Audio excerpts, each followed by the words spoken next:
Yo, yo, yo, welcome into the Real Fantasy Playmakers.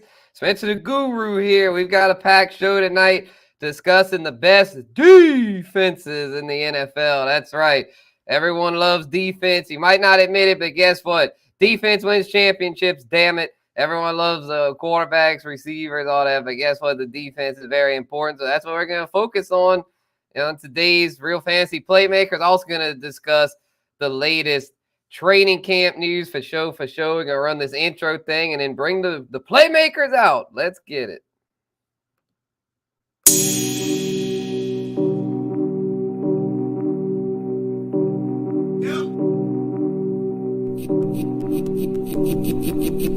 Eureka. We make plays every day, yeah. We make plays every day, yeah. We make plays every day, yeah. We make plays every day, yeah. We make plays every day, yeah. We make plays every day, yeah. We make plays every day, yeah. We make plays every day, yeah. Hell yeah, we make plays every day. Damn right. Each and every day. So let's get these playmakers out, man. Our first panelist I like to bring out, man. On a heart to start, fellas, man, bringing the isms each and every show. He is in the gym every day, shooting them jumpers, y'all. You already know it, man. Heart to start, JT, a.k.a. the Guccini. What's happening, man? What's up, bro? Shout out to the whole Guru Nation. You know, we multi-streaming on 4 different platforms, maybe 5, man. I lost count a couple minutes ago, 100%, man. Shout out to everybody that's watching on Guru Nation. Shout out to everybody that's watching on Guru Nation. On everything. I should have pressed it. I was fucking up, bro. All good. Stick with it. On everything. Shout out to everybody that's watching on Miles Peacock channel, man. 100%, man. God, we talking defenses tonight, man. Let's get it in, big bro. 100%. Hey, one more thing though before you bring it in, man. I wish we could have let that slap the whole way. Every time that shit come on, man, I get ready to.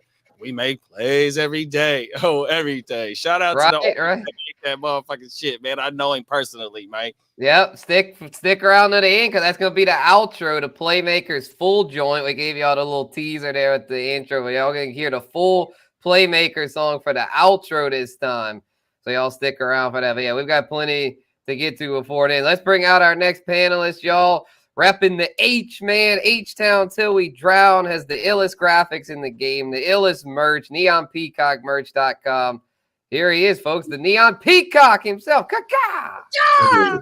Top of it, brothers. Appreciate you all. Appreciate everybody out there who stopped on over at the website, neonpeacockmerch.com, and grabbed themselves some awesome gear, some great merch. We got the nickname Hall of Fame brought to you straight out of the brain from our man, Bogart Scott-Free, most of those joints. So make sure you guys head on over to the website. Still got a lot of fresh gear out there for y'all to pick up. Not only t-shirts, but we got jackets, we got mugs, we got the whole deal, mouse pads, you name it, bro. So go over there, check it out, neonpeacockmerch.com. Like I said, I appreciate everybody who ran up for the sale. That stuff was dope. Had a lot of sales. Really appreciate y'all, man. Every single one of those sales goes right back into supporting me and the website and what we do and just kicking out those dope ass graphics. So really appreciate y'all. And we're here to rock it, man. We got a good show tonight talking about that defense. So let's get it. Right. Yeah, with D'Amico Ryan, y'all got a nice defense there in the H. So yeah, excited to talk about all that. And another team with a good defense, y'all, is the New York Jets. And this next panelist is a big Jets fan, always repping the Jets gear. And he really brings the isms, y'all. He doesn't have, like, his own channel or nickname or really any of that yet. But, like, he's got the isms, y'all. He's one of the most rising stars in this fantasy football space, man. We got him here as one of our newer playmakers, but he's killing it, y'all. Let's bring him out, y'all. Kidda!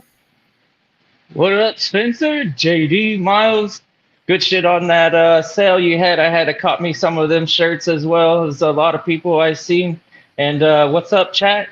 If you're new here, subscribe. Oh yeah, like, we're gonna shout out the chat very soon. Yeah. You know, it's like we got this coming on the regular, so be sure to tune in for future episodes. And thanks for tuning in for today.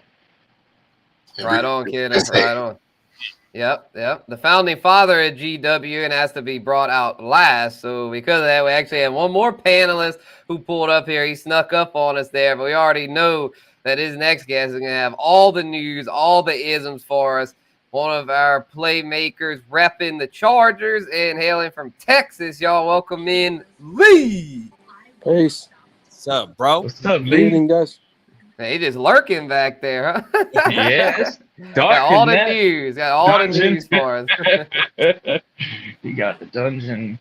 Yep, the dungeon, bro. But yeah, we got all the training camp news coming soon from Lee. But let's bring out the founding father, y'all. You already know him, man. The GWN man himself, y'all. Bogart Scott-Free. Hey, hey, man, feeling great. We're about 40 milligrams into these sativa gummies I got. They're freaking awesome.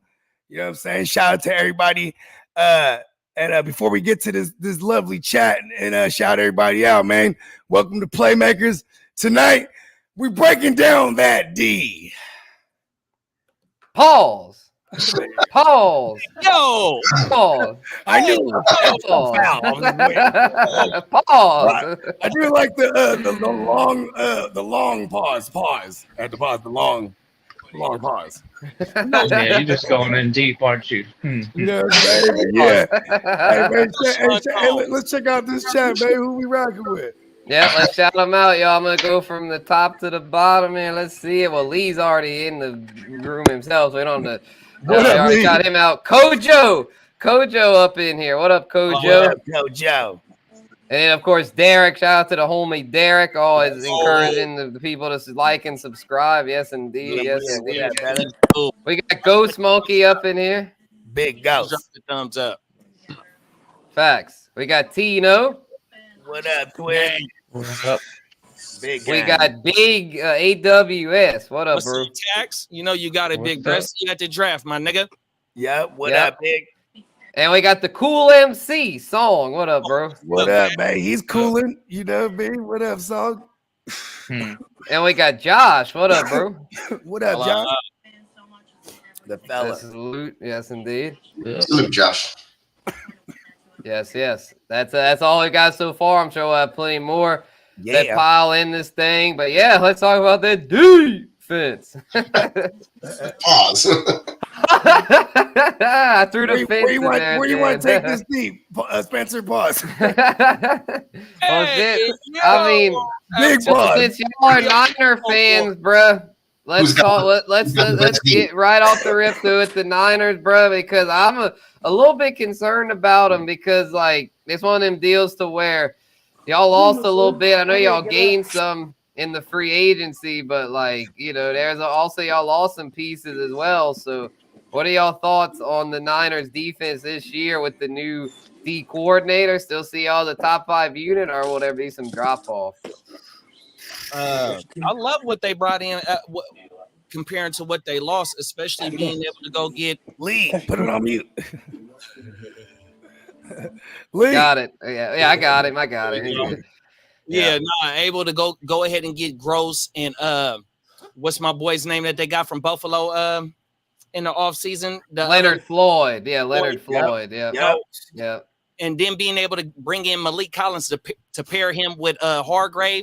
You know, our weakest spot is our fucking our corner outside, the interior, but also as well as the opposite corner of in our second Ward. yep. You know, Ambry Thomas, if you remember in the playoffs, especially against the Green Bay game, he's part of the reason why Green Bay had two TDs because it was the pass interference. He was getting. Who was it? Was it Avery? It was Ambry Thomas. Oh, Ambry Thomas. There you go. Ambry Thomas, because There you you got go. Diamador Lenore playing in the nickel. In the nickel. I mean, so if we were able to get a little bit more help at corner, which they did take a corner in the second round out of Florida State. I can't think of his name right offhand, but they're trying to solidify that outside corner because you got Laminor, excuse me, I'm pronouncing his name wrong. Yep. His contract is coming up as well. You know what I mean? Why do you Yeah, I think think it's just, Lenore. Yeah, Lenore. And then Diamador Lenore. Yeah, he's a nickel. and then the reason why they brought in Forevermore. Renardo Green's the one y'all brought in. And you also brought in Isaac Yadam from my Saints. Isaac Yankum. Yeah. and another reason, And another reason, and Bogey brought this up, and I was watching this clip when we did on Smoke Coast podcast.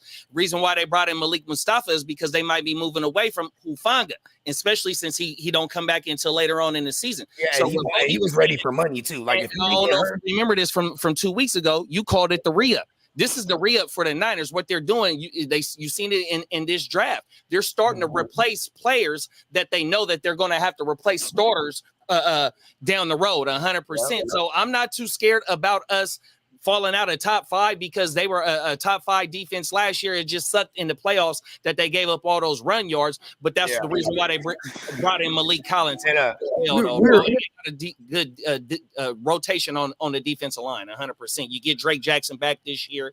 You brought in your tour Gross, so hopefully he's 26. So hopefully under the tutelage of this defensive line, it gets better. So I'm not scared of the defense of the Niners. Yeah, and I will say we were bottom 5 in pressure rate last year, but we were still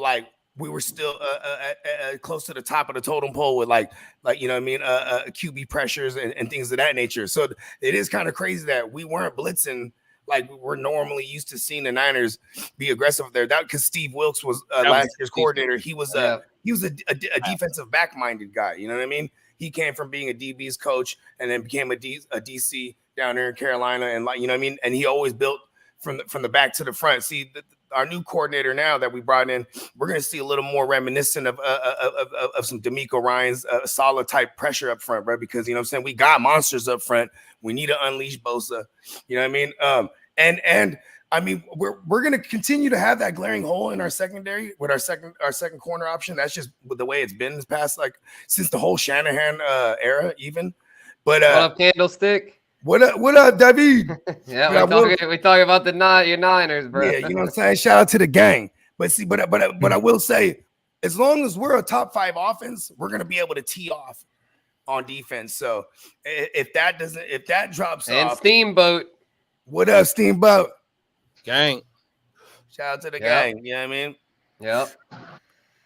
Facts. But yeah, that's a good point. You know, having that great offense definitely helped take some of the pressure off the young defense because, I mean, y'all definitely have depth along the D line, a lot of veteran depth at Gross Matos, a really good depth piece y'all added there.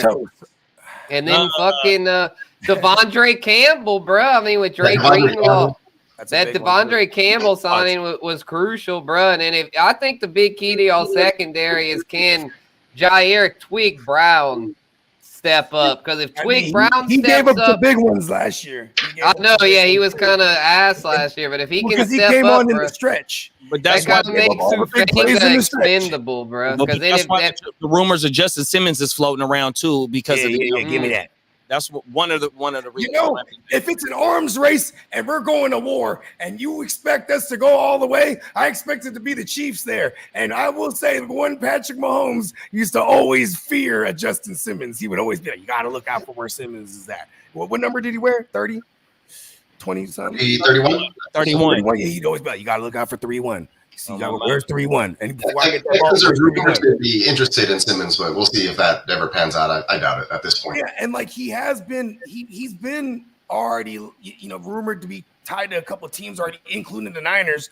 But I think he's just now at this point, he's like, okay, where is the contender and with the most money? I think that's the phase we're in with Justin Simmons, because also you don't rush to sign right now. It's training. He's a veteran. He's a proven veteran. Oh, everything. Yeah, exactly. He's kicking it right now. He's fishing or something. 100%. No, facts. Now, hey, Candlestick, watch out for Malik Collins, though, bro. If you remember when Saxonville was Saxonville, he was a part of that, bro. Oh, my mama. Malik Collins is the boy, bro. He got paid for Denver, and then, look, when he got paid, they also added DJ Jones.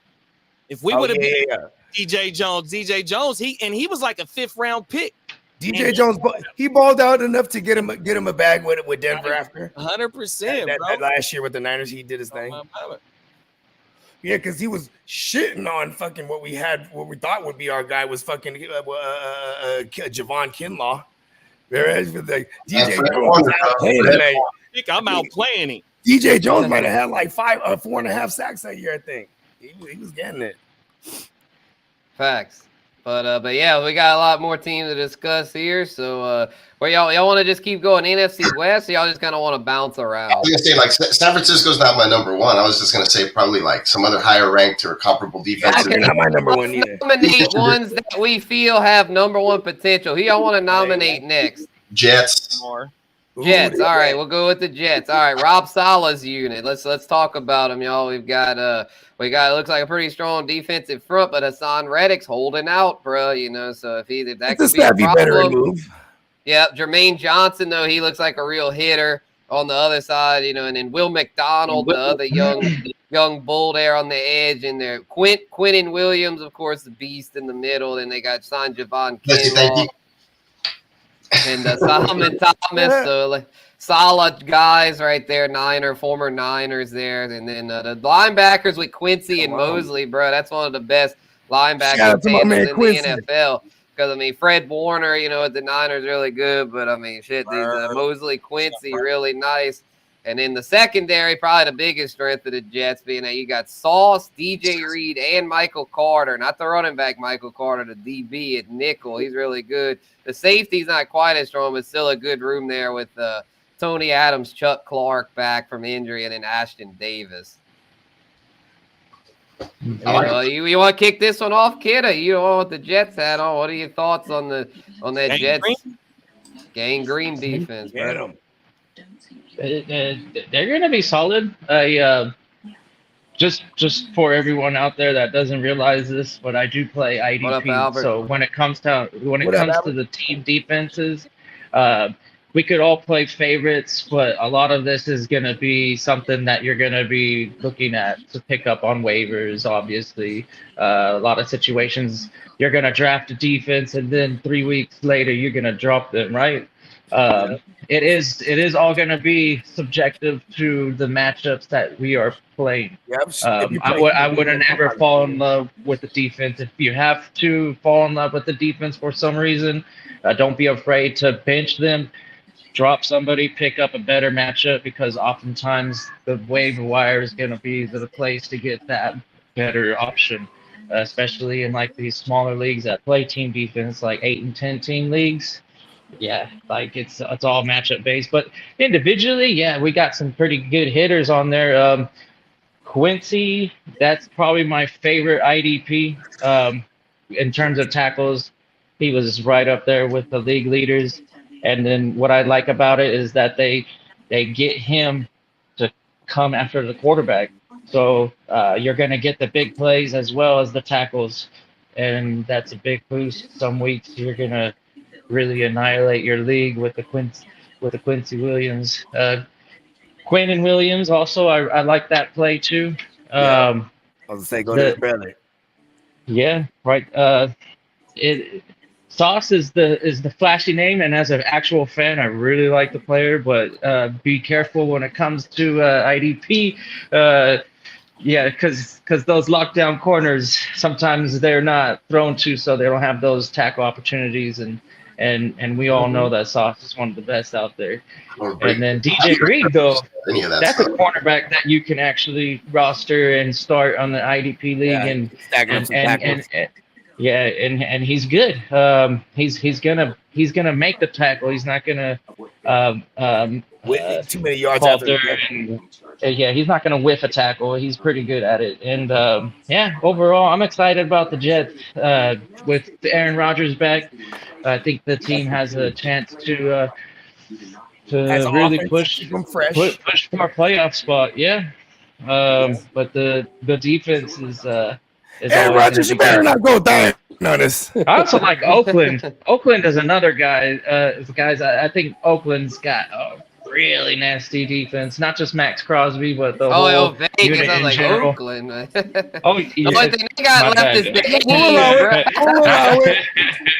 Hey, it's the Las Vegas Raiders, bro. You're right. Yeah, the Los Oakland Raiders. Come on. They'll probably end up back in Oakland and stuff. They ended up that's what they be saying. In Oakland. They went to Los Angeles. They went back to Oakland. Hey, what's the comedian? He be wearing the dread. He be wearing the dread wig. Oh, you talking about Sonny Bo?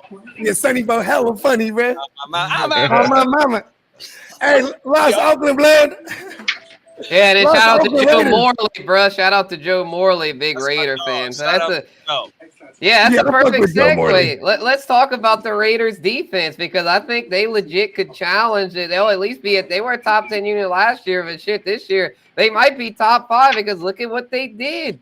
You know, Max Crosby, I'll mention him, of course, he's a Christian stud, but then Wilkins. you added Christian Wilkins, give him a ding, and then you got the other big boy in the middle there, John Jenkins. You know, he's a Malcolm Kuntz opposite Max Crosby, and then possibly Tyree Wilson, their first round pick from a couple of years ago. Year. And He then, get a full year this year.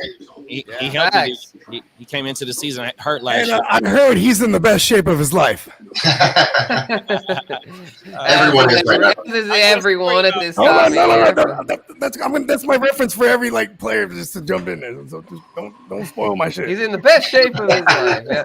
But speaking of someone that's in the best shape of his life, Robert Spillane, bro. Robert Spillane was a dude that really came on last season. He was in Antonio Pierce, guys. As well as Divine Diablo. Both of these guys very relevant for IDP league. Both guys that should get triple-digit tackles there. And then the secondary, pretty nice, too, at a safety room. Marcus Epps and Trevon Mooring. Mooring's probably the one for IDP, but they're both pretty good. And then Nate Hobbs, bro, the nickelback. Nate Hobbs he's getting tackled is like a hitter there, bro. And then they also got Jack Jones from the Patriots and Ja'Cory Bennett, a younger corner. Yeah, Ja'Cory Bennett, bro. He's in the best shape of his life. I mean, they got they've got a very strong defense. Every aspect of that defense looks pretty solid. Where they don't really have many weaknesses there. Yeah, the offense has a lot of question marks, but that defense, bro, that'll keep them in games. So I mean, shit for fantasy. Who do they play week 1? There's the Jets and Niners played week 1. The Raiders played the Chargers. You know that Harbaugh offense might not be up to snuff. Week 1, you know, I think the Raiders, bro, like that's one of them. We might take the under on that game. Team defense, yeah, facts. If you play team defense, bro, like Raiders are definitely one to target because that Chargers Raiders game, that thing's gonna be ugly. Hey, Guccini knows 17 to 10. We got a team defense joint in one of these joints. I just picked up the Raiders. I'm like, fuck that. And look though, so look. In our other league, we just voted to get that motherfucking team defense out. It didn't vote didn't pass in that league. It didn't? I didn't know this was a vote. I would have voted. I think we voted in that league, bro. Oh my mama. I know. Tommy Eichenberg, the rookie linebacker. For those that don't know, so yeah, good looking steamboat. Yep. There you go. I was about to say there's a linebacker we need to be looking out for. Tommy Eichenberg in Dynasty. Keep an eye on him. If something happens to Spillane or Diablo, he'll be. I mean, Spillane is a little longer in the tooth, and he did just come on like a little later because I think he was more of a rotational guy before he got a starting gig, right, with the Raiders. Yeah, he just fit in really good though in Pierce's system, where I would think he'd keep the job. Yeah, I like old Spillane. Yeah, he got some Spillane to do. One of the only times I've seen a one-on-one like full on like trucked Derrick Henry. Like Derrick Henry was depleted. That was Spillane that depleted fucking big Derrick Henry. So he came from Tennessee. I was sitting here trying to think where'd he come from. No, he was in Pittsburgh. Then he went to Vegas. Oh, it was the dual. Yeah, he was in Pittsburgh. Pittsburgh. That's what it was. It was the dual practices one of those years. And he was a waiver wire darling last year because I was able to pick. Right, Spillane came from the Steelers. That's right. God damn it. Steelers on my mind. And then his last year with the Steelers, he had like 80-something tackles, 90-something tackles. That's why he got paid from the Raiders. It was the dual. It was the dual practice shit that they be doing. You know yep. Another defense that's really good. I'll just bring out these segues right themselves. Y'all, the Steelers, bro. Let's talk about the Steelers. Because, I mean, bro, they adding Patrick Queen. That was a big addition there. And then you still got, obviously, the big star there, T.J. Watt. Like, I've heard, what was the stat y'all put in the chat? It's like when T.J. Watt's not healthy, they're 1-11. 1-11 in games he's missed in the last. Yeah, that's insane, bro. That's so insane. Yeah, Alex Highsmith opposite him. He's really good at Larry Ogunjobi, Cam Hayward. I like my man on Larry Ogunjobi. Keanu Benton, strong front seven there, and Queen and Landon Roberts. You know, I think my man Aladdin's he's coming off an ACL too, so I can see him like Right. The man to watch. I checked it out. Yo, rookie linebackers for Dynasty IDP Peyton Wilson, bro. Because Cole Holcomb also coming off an injury there. Coming off a Peyton bad Wilson. injury. Yeah, is it's the probably name to gonna watch be him there, and Queen. bro. It's gonna be him and Queen right out there. I mean, Yeah, obviously Queen and Peyton but Wilson, bro. Kind of like with Baltimore, it'll probably be Roquan and Trenton Simpson. Like these young linebackers, bro. They're gonna be hitting. And then right away. I love some Alex Highsmith too. That's especially a sleeper. Yeah, because he can play DL, RLB. Facts. Yep. In the secondary. Yeah, that's an interesting stat on that, guys. The double team rate on Highsmith is higher than TJ Watt. It blows my mind. Yeah. But you know, TJ Watt has missed a decent amount. Yeah, he misses games with injuries. Yeah, I don't know if it's per play or if it's a percentage when they're on the field together. That kind of like negates that fact, right? But I think when Highsmith and TJ Watt are on the field, teams tend to give a little bit of offensive line help on that side rather than TJ Watt. Like they're more afraid of Highsmith than TJ Watt, which is I don't know either. But that's just like it could be skewed. I think it's skewed because of the missed games. Because that's what I'm saying is that it'll go to qualifying snaps. A lot of those when they're on the field together. Yeah, I was gonna say a lot of those advanced analytics, it'll be based on like qualified snaps and like Alex Highsmith. How long has he been a starter? Last 3 years, 3 seasons. He just got it back. I mean, that's one of them deals where it's like he's good too, but like I mean, come on, let's be real. TJ Watt, it's interesting, but the bottom line is that TJ Watt is still that dude. Yeah, the past 3 years, and he's gotten 6, 14.5, and last year 7 sacks. So Alex Highsmith, he's a dude too, you know, and he gets slept on because then TJ Watt, bro, his sack totals. He missed a lot of games in 22, though he only had 5.5. But man, other than that year, 2018 was a rookie, 2017 he had 7, and in 18 he had 13, 19, 14.5, 2015. 21, 22.5. That's his career best. And then last year, 19. Mm-hmm. Yeah. Oh, yeah. That's the thing that's so good about this defense, especially the front seven, bro. Yeah, Watt is a disruptor. Really, really solid IDP play. And if all else goes to fail, I think for team defense sake, if you want to play the Pittsburgh Steelers, you're probably banking on getting those sacks, and that's always at least a safe floor. They might give up the points from time to time, but they're gonna make big plays and keep you from hitting that zero. Everybody hates hitting that zero in freaking team defense. They finished 6th in total defense adjusted value over average, the DVOA, which is pretty damn good. So if you expect them to take a leap, they could be like a top 5-3 defense this year. It just depends.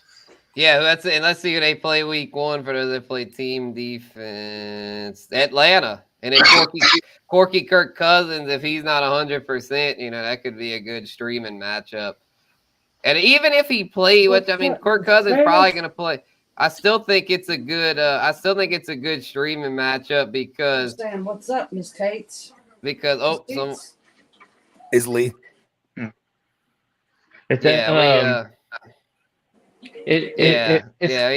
we expecting Atlanta to score 28 plus right off the bat with all them weapons? You think that this take a little time? Who does Atlanta got for week 1?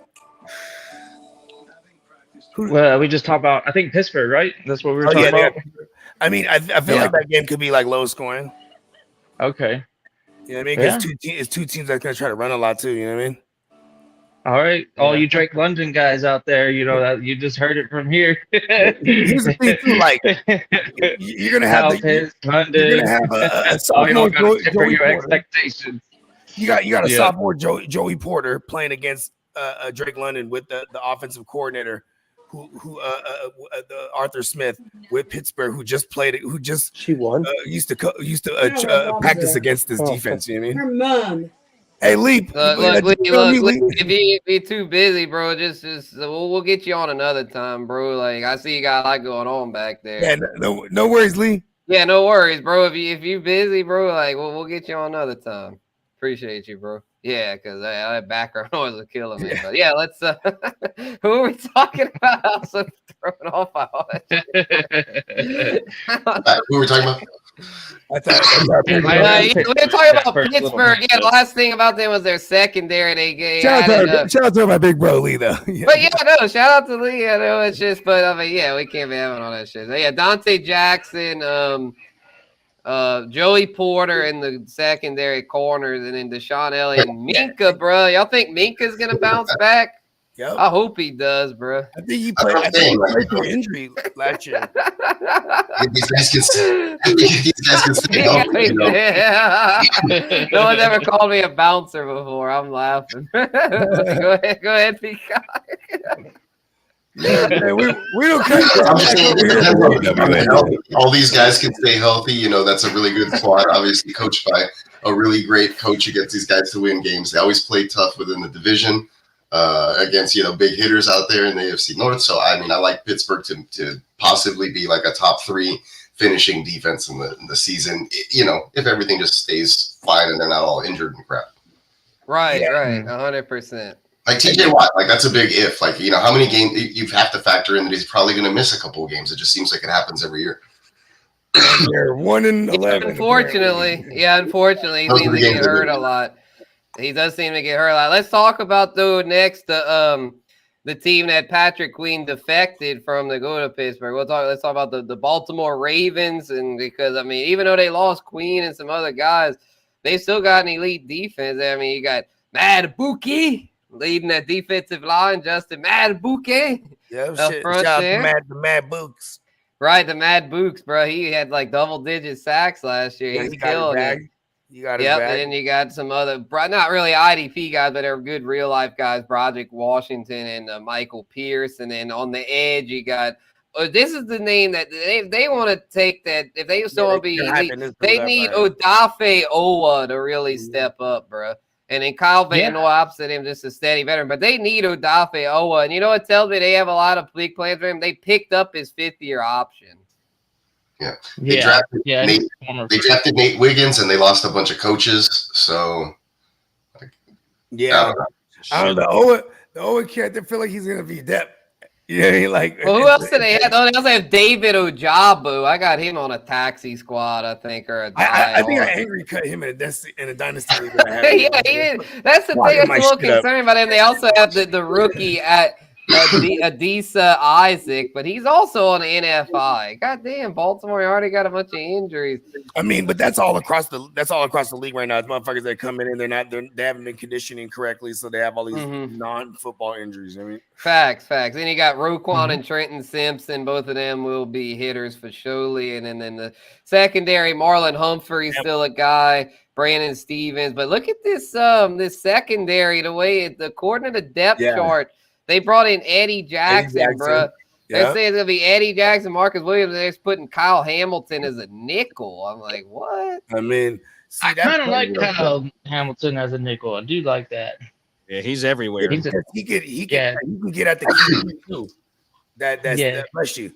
That blitzing from the nickel. You know what I mean? That fucking like I've seen him do it. And old boy Marcus, he's a good player. Like it's okay not to have Kyle Hamilton and deep, playing cover 2. Like bringing him closer to the line of scrimmage is gonna really boost probably the team defense more than his own personal stats, because tackles go a long way. But him going to the nickel and possibly being able to be like they have Eddie Jackson as the free safety. I'm saying Eddie Jackson at the free, Marcus Williams at the strong, and Kyle Hamilton is nickel according to this depth chart. And they got Nate Wiggins, the rookie, as a backup to Marlon Humphrey. They got a deep deep ass secondary, bro. Baltimore secondary always loaded. Yeah, there you go. Marlon Humphreys is as that Hamilton fourth awesome guy. in fantasy too. Yeah, Marlon Humphrey, shit. If he's hurt a bunch of shit, he might lose his starting job, bro. They basically drafted Nate That kid, Wiggins to be his Stevens- replacement. Marlon Humphrey got a podcast too. He's ready to transition on. Yeah, probably because they also got TJ Tampa, another young corner they took pretty high in the draft. So Where's that kid? What's the other corner? He was a rookie. He got thrusted in there. Pause. Stevens, is that his name? On Baltimore. yeah, he's the other starting corner, man. Brandon Stevens. I was about to say he made noise, so he should be okay. Yeah, so he's in there. Yeah, he'll get paid. You know, and speaking of getting paid, Julian Love just got paid 3-year extension with the Seahawks. And he just got there too. Yeah, facts. Yeah, he's a big hitter, You bro. know what? I know I just got here, but I need really my killing this training camp. Yep. Facts. Let's talk about now the other elite defense in this crazy division that's so loaded, y'all. The Cleveland Browns. Like the Cleveland Browns. Yeah, they might not have the individual stars. Well, they got Miles Garrett. Like, come on, bro. What are you telling? They got my man. Oh, maybe for IDP purposes. I was like, they might not be quite as good as IDP, but like as a whole unit, they're loaded because you've got a very experienced D line. You know, my Miles man Garrett. Greg. I think his name is Grant, but I call him Greg. Shelby Harris and Dalvin Tomlinson in the middle, and then Zadarius Smith opposite Garrett. He's still got some gas. But come on, JOK, bro. JOK. Right, JOK and Jordan Hicks, bro. Jordan Hicks could be a hitter. He's been a he's hitter. Always a hitter. Yeah. Facts. You know what? The Devin Bush edition is probably the most interesting thing that they've done on the offseason to me. Because I know he's been a bust this far, but that defense is like he allowed the fewest yards in the NFL, and they were sixth in sacks. So. Yes, he's not going to be counted to be like that. The Texans shred the fuck out of him in the playoffs. And the Texans put up like 3 bills on him every time. 40 stuff. It was like 42-16, 45-16. Fucking blew their tits off. Hey, in the playoffs, what was Buddy's name that ran it back? I was like, it's already over. Christian Harris. The Christian Harris ran him back, but then didn't somebody pick six him? Yeah, Christian Harris. Oh yeah, that was Christian Harris. Christian Harris pick six. We'll do the Texans next. Let's finish with the Browns here, and then the secondary. Really good. Martin Emerson. Martin Emerson, Greg Newsome, and Denzel Ward. A great trio of cornerbacks there. And then the safeties, bruh. Grant Delpit, the stud, strong safety, and then Juan Thornhill. Thornhill's all right, but Delpit's the one we want for IDP, and then his kid is an Emerson. That's Malcolm Jenkins right there. Remember Malcolm Jenkins? You see, the reason why they turned it around immediately, and I kept saying this last year too, I was like, man, they brought in Jim Schwartz, bro. Like Jim Schwartz just don't fucking play. He don't play. You know what I mean? At first I said Jim Shorts. I was like, what? I probably did because that's what I call him. Jim Schwartz, man. Come on, man. Jim Schwartz don't play, man. Yeah, bro. Yeah, he was the freaking Lions head coach. I remember he was the Saints. We cooked his ass in the 2009 divisional round or wild card game. We fucking cooked his ass, Jim Schwartz. Yeah, Drew Brees lit his ass's defense up, bro. Their defense. Yeah, then it was the Jim Caldwell offense, right? Underneath Jim Schwartz. Yeah, and then I think Caldwell was their next head coach, and then they did him dirty. They had a winning season, and he got fired or some shit. Yeah, he got them to the playoffs. That's what it was. He got them to the playoffs. They were 1-10 to the Packers, I think it was that year. Yeah, and then he gets fired, and they bring in stupid ass Matt Patricia. That might have been 2015 or 15-16. Yeah. And then they're terrible for like 5 years, and then they bring in Dan Campbell. That's wild. The Lions, other than the Patricia shit, like they've actually been pretty damn good over the past 10, 20 years. So, the Lions will having some issues. But yeah, wait, go ahead, Peacock. I said the Lions will have a good defense again this year. You know, they were, I think, like top 12 or something. That's another one we can talk about. Let's get to the we'll go with the since I already promised the Texans, I know you want to get to the Texans, Peacock. So let's get to the Texans who are in the mix. Well, the only stuff that's like I guess would be going against them is the strength of schedule is going to change from the fourth easiest to the fourth toughest. But besides that, I think that they've obviously upgraded the defense quite a bit. They lost the guys. We'll start with some of the guys they lost, like Blake Cashman and Jonathan Grenard. But they brought in obviously Daniil Hunter and Danico Autry. They stole away from the Titans, and he had like 11.5 sacks, and so you're bringing in like 26 plus sacks just with those two guys right there to kind of relieve the pressure from Will Anderson Jr., who I think is probably going to be poised to have a breakout sophomore year for IDP purposes. So if you kind of drafted him last year in a dynasty IDP, you're kind of just holding on to him because he's kind of coming on a bit. He did win Defensive Rookie of the Year, but the numbers didn't really jump off the page. You're hoping that he has like a 2012 JJ Watt type of sophomore year, the way that he did in his second season, where he had 20 plus sacks and was nominated. That's big time right there. That's high expectations. Yeah, well, but if you're bringing in somebody like Daniil Hunter and Danico Autry, that's a guy that could do that, right? And then I like that. And so far, what I heard from Hunter when he got to training camp is like, all my life I was reading plays, and he's like, here they just want me to go. So he's not even. Imagine just like having him not think and just play football now after 8 years, in the league. So what kind of difference that could make as far as just playing pure football and being a freak athlete. I don't know if you guys have seen this guy, but he's freakishly huge. And so same thing with Will Anderson. He put on like 15 pounds of muscle supposedly. So.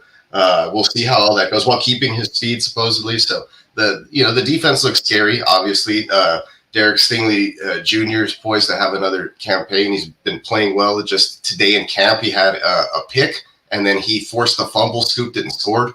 So that's just like stuff that he's been doing already, and he's continued to do, building off last year when he came back from his hamstring injury and has been fully healthy. So I think that's another guy who can be dangerous. I've heard some stuff about Petrie getting brought closer back into the line, playing more nickel, back into kind of like his original deal a couple of years ago. So the defense has a bunch of moving parts. They brought in Azeez Al-Shire, obviously, from the Niners there, that familiarity. So, and it's D'Amico Ryans. So I think that, they already made that leap from one of the worst defenses to like top 10 in several categories last year. So they went from one of the worst in stopping the run to top 10 defense versus the run last year. So it's just interesting to see how they can grow here in year two. And I think that, they'll continue to make a leap. And we'll see, though, the tough schedule. So it might be hard if you're playing that, team defense redraft. It might be tough to play the Texans unless, it's a smash matchup. Which they got a lot of good, individuals for IDP. Like the linebackers, you got freaking Azeez Al-Shire, the new addition. He'll for sure get triple-digit tackles, and Christian Harris and Henry Toa, I guess that's my guy right there. I've been call him H2O. I've been H2O, Henry H2O. Yeah, last year, bro. Oh my mama, I've been waiting for him to take him off the taxi squad. Yeah. There's some exciting pieces. We're the only other hole on the Texans defense would be finding who the second cornerback is going to be. They drafted Kamari Lassiter, and then Jeff Okudah seems to be the front runner there. Both of them, as far as taking reps, but more so for Lassiter, the rookie, going with the ones versus Diggs, staying after practice with Diggs, doing stuff like that. So it looks like he might be making a push to start as a rookie. Yeah, for Man, sure. What you are bring your back thoughts the on memories, though, bro.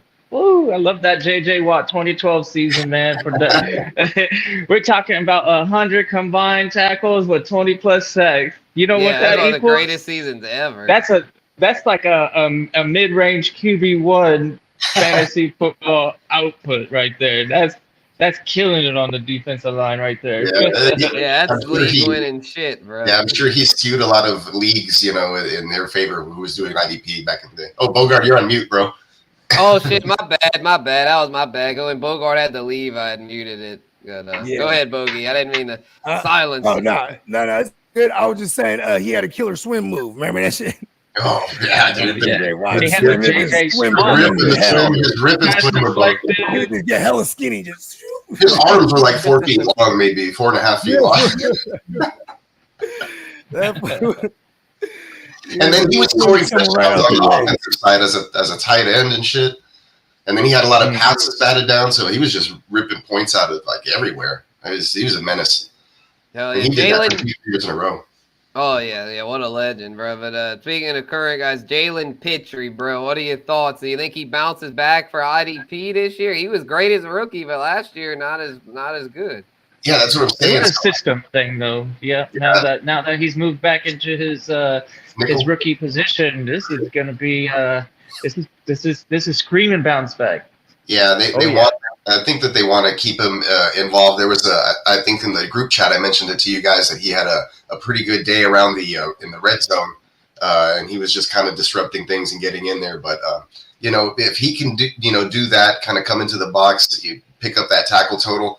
And kind of help out with the run support, then that's ideally I think what the Texans would like to get out of him again.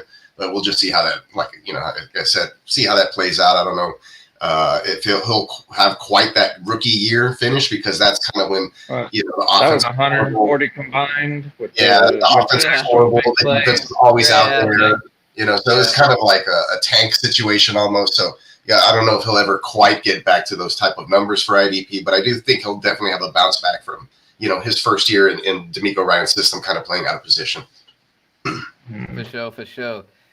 Well, shit, fellas, I'm about to have to slide, but before I go, I just want to say shout out to everyone in the chat. Appreciate all the playmakers out there. And for those just tuning in, we're nominating who we feel could be the best defenses in the NFL. I believe we've gotten through 6 teams so far: the 49ers, the Jets, the Steelers, the Ravens, the Browns, and the Texans. So if y'all have any more y'all want to talk about in the chat, feel free to nominate that. I'd put that in the comments, because Tino was a little confused about the order we were going in, but we're just nominating them, bro. Whoever you feel could be dominant defense. There's no real order or anything. And then at the end, I gotta go, and I'll try to tune in later to participate in the rankings. But if y'all want to rank them, go ahead. Or we could just do another episode where we rank them. So we're just talking about the pieces and kind of the defenses that came to mind. But teams that were probably on deck are the Lions and Cowboys.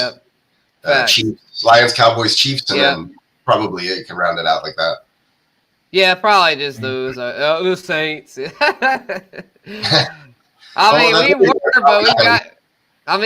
were shit. We're getting up there. We're getting up there, in age, but we still got some hitters.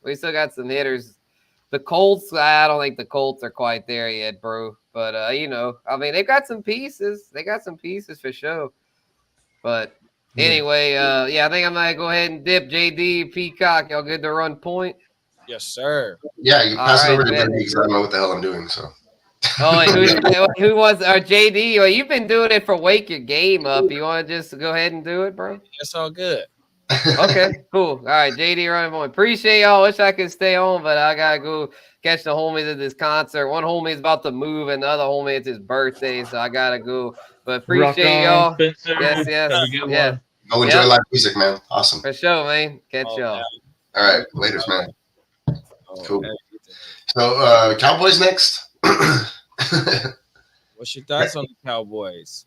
Yeah, since Tino was asking, I figured we could talk about the Cowboys. But yeah, obviously, you have like Micah Parsons, who's like just probably like the number 1 defensive disruptor right now. He's a very high pick in your IDP league, so that's the focal point of that defense. I don't know what his contract situation is, however, and how long he's going to end up being a Cowboy.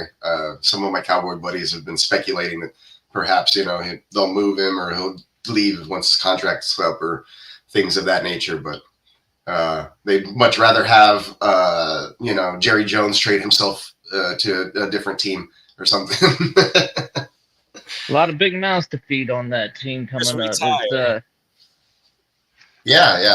of mouths.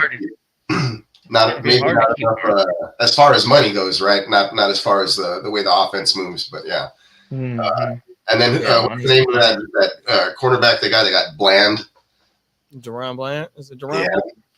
Yeah, Deron. And then what's his face? Van Der Esch retires, right? So I don't know. Bring in Kendrick.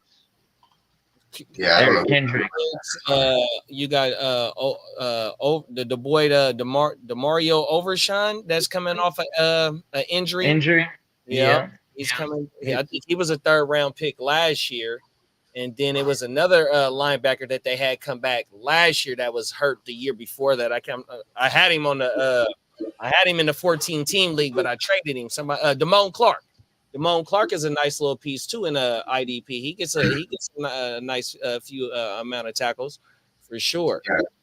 So they definitely have a lot of pieces that, or not a lot, but quite a few pieces that I think are pretty valuable for IDP. And then, you know, as a unit, they're one of the top in the league, I think, weren't they last year? As far as for a good while, people were rocking with the Cowboys, but then it all comes crashing down. Bland was probably the biggest part about that, right? Because he had that. How many returns for touchdowns did he have? Interceptions? Oh yeah, so they were recording a lot of points. Pick sixes were like 4 pick sixes or something. They were talking about like some crazy number, like breaking records and stuff. That goes a long way in that team defense. Yeah. Shout it out, Derek. You know all this stuff about the defense on the Cowboys. What we got? What we got out here that we're supposed to be looking for? Dave Brennan is like another year removed, or he should be coming back from injury, I suppose. Oh shoot, my dog. Sorry about that. It was 5 TDs. And that's crazy. 9 interceptions, 5 touchdowns. That's wild.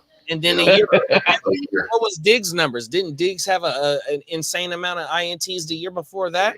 Yeah. I definitely. I don't know the specifics. It's just crazy how they could go back to back with the playmaker like that, though. Right. And but the Lee drops in the does Dallas D put up same numbers under Quinn is $1 million question, and that's that's beyond my insight. I don't know Dan Quinn's defense very well, but just knowing that the opposite team's going to have to score a lot of points, so that's going to put a lot of pressure through the air. So if they have playmakers like that ready to swoop up and get that interception and return it for a touchdown, it still might be okay. Let's see. Would you rather have a team do more pass defenses and totally prevent a situation from occurring, or actually make a play and go for like all for broke? I don't know. I think they're kind of vulnerable against, like, you know, the run at times, and in the middle of the field, teams will pick up the first downs quite, you know, kind of easily in go situations and stuff, and then they end up blowing a lead or something like that. So it just depends, I guess. The key for them, just like most defenses, sorry, my dog's barking, is takeaways, right? They created a lot of turnovers. They had a lot of sacks and stuff like that as a team. So if they can be disruptive and get off the field and continue to do that, then obviously they're going to be one of the top teams in the league, like they kind of were for a while last year. So where for the most part, you know, the Cowboys were on one of those scary runs. They win 10 plus games every year, and last year I think they kind of did it with the help of the defense, you know, taking the ball away from the other team quite often. So I think when that kind of stopped happening towards the latter part of the season is when we kind of were like kind of exposed, you know, at certain times. I don't know. I didn't watch a ton of Cowboys games because I just was kind of more interested in what was going on with my other team. But yeah, you know, they're a good squad, and they have good playmakers. And like I said, it all starts with Micah Parsons and stuff. But yeah, the question that Lee posed was, you know, that's the $1 million question, obviously, as well. And I agree with you on that too, though, bro. If they're up in games, it presents more opportunities for their defense. But if they're not blowing teams out or up a few points, and teams are able to run the ball down their throat, and they haven't been able to fix that problem, then it's going to cause problems for their defense. But, you know, like you said, they was blowing teams out. They was whooping teams last year, and they was holding teams to under 20 points per game last year. Because of the offense putting up points, and the defense led by Micah Parsons being able just to go pin their ears back and just go ahead and rush the passer. But towards the end of the season, it wasn't like that. So they're going to have to be able to make an adjustment, or hopefully they have made an adjustment to be able to stop the run, and also be able to run the ball and stop relying on the pass, because that also it extends the game on your part, especially if the team is playing catch-up ball and your defense ain't able to get off the field as well, you know, 100%. So I hope that they are able to be able to go ahead and slow the game down, bro. Well, Zeke is back, right? So maybe that's part of what they're hoping to do, slow the game down. They're bringing a slow back so that they can slow the game down. That's all part of the plan. Yeah. 2 yards per carry, man. You know, we're on the Cowboys. Right. Yeah. we got Yeah. the Trayvon Diggs, I mean, Deron Blitz. They did bring in Mike. They brought Mike Zimmer. You know what I mean? And that's pretty big because I mean, you need someone notable to replace Dan Quinn. And it's kind of funny because Dan Quinn got up out of there before that shit kind of went to hell. You know what I mean? Or at least it looks like it's going in that direction on the defense. Quickly. You know what I'm saying? Yeah. I mean, shit. And he did, you know, when you do bad, like lose the Super Bowl and then have losing seasons, and as a head coach, you got to start back up. So he did it right. When, you know, he balled out as a DC for and then now he's back as a head coach, but this time with the enemy across the way. Still in the division. That's another. Right. And Mike Zimmer, here's the thing is like, I feel like if you're Mike McCarthy, you went to war with him for like, you know, a decade type of shit. You know what I mean? Whereas like you got a tremendous amount of respect. You know what I mean? Yeah. You join him. Yeah, and then first order of business, what they do, they bring Eric Kendricks because he's just a beast, right? You know what I'm saying? And he played with Mike Zimmer for a minute. You know what I mean? And then I think you guys were mentioning my man Damone Clark. Yeah. You know what I mean? Yeah, he's a beast. You know what I'm saying? Super useful in fantasy. Yeah, I held on to him in the 14 and in the startup. I held on to him because he was on the PUP. Yeah, and it'll be him and Kendricks. And I feel like they'll have Michael Parsons just kind of like be able to do his thing as a pass rusher more so this time around with a new coordinator. You know what I mean? And then next year, next year they're not going to pay him, and then he goes to the Redskins because they'll be the Redskins again next year. and he'll reunite with Dan Quinn. That's crazy. Called it. Man, that'd be pretty cool to see him as a Redskin. They're still going to tag him. Like LeVar Arrington style. It'll probably be 2 years actually from now because they're going to tag him initially, right? Probably. That's what the Cowboys do. Yeah. Who are you paying out of all three of them? Who are you prioritizing out of all three of the Cowboys? It would be for me. It would be CD and then it would be Dak and then CD immediately because like whatever Jordan. I think Dak's waiting for Jordan Love to get whatever he gets. Then he goes, yeah, boom, fuck all y'all. He gets and resets the market. I think that's what Dak's trying to do. And I they've think been getting lucky with Dak contract. Usually they sign Dak before the big hitters get signed, so it becomes value. That's what I'm saying, though, is that this is usually how it goes. Like when you look at the pattern, like when Kyler was trying to get his money, he gets his money. Then but he waited for I think he waited for Justin Herbert or something. I forget the order. But then when it was Lamar and Hurts ready to get paid. You know what I'm saying? Lamar was like, go ahead, Hurts, you get your bag first. I'm about to blow your shit out the water. You know what I mean? I'm about to negotiate. Lamar's agent speaking. Yeah, you know what I mean? What, Mom? Mom, phone. Remember back in the days, if you had a cord phone, you got to stand there and yell, hey. Phone's for you. You just throw it on the floor. You just leave it there. Dangling. Pause. Fucking hell.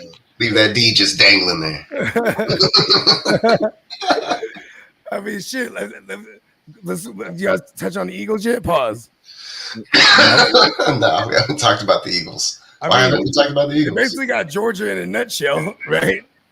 I was going to talk about I wanted to talk about the whatchamacallit, the Chiefs, because they would just want to. Oh yeah, because they were like the best. Yeah. But bust down some Chiefs. We could do Chiefs and Eagles or Eagles Chiefs. Yeah, but bust down some Chiefs because I hear the kids going crazy. I'll be right back. Well, who were we talking about the Chiefs? 16 points per game last year. That's crazy. Mm-hmm. Yeah, dude, they were like straight up. I mean, what's his face? My boy Eric Reed was all over the place too, and Jerry Sneed, Trent McDuffie. You know, they were just on it. So what's the boy that broke? Sorry. What's the guy that broke his hand? What's his name? I think he broke his hand in the playoffs. In the Super Bowl, wasn't it? Super Bowl? Or maybe it was the playoffs. The young boy. I think this is gonna be his 3rd year in the league. He played linebacker for the Chiefs. Bolton? Bolton, yeah, Nick Bolton. Yeah, Nick Bolton's a bad dude too, bro. Oh, Yeah. They got Leo Chanel, Nick Bolton, and then on the other side. Yeah, I think it's Nick Bolton. They got rid of up his hand. They got rid of the other guy, Willie Gay. But those are the 3 guys that they were running last year. Yeah, I think Willie Gay with the Saints now. Yeah. I don't know. I don't know who's got that position locked down. Hey, sounds like a question. Sorry. Yeah.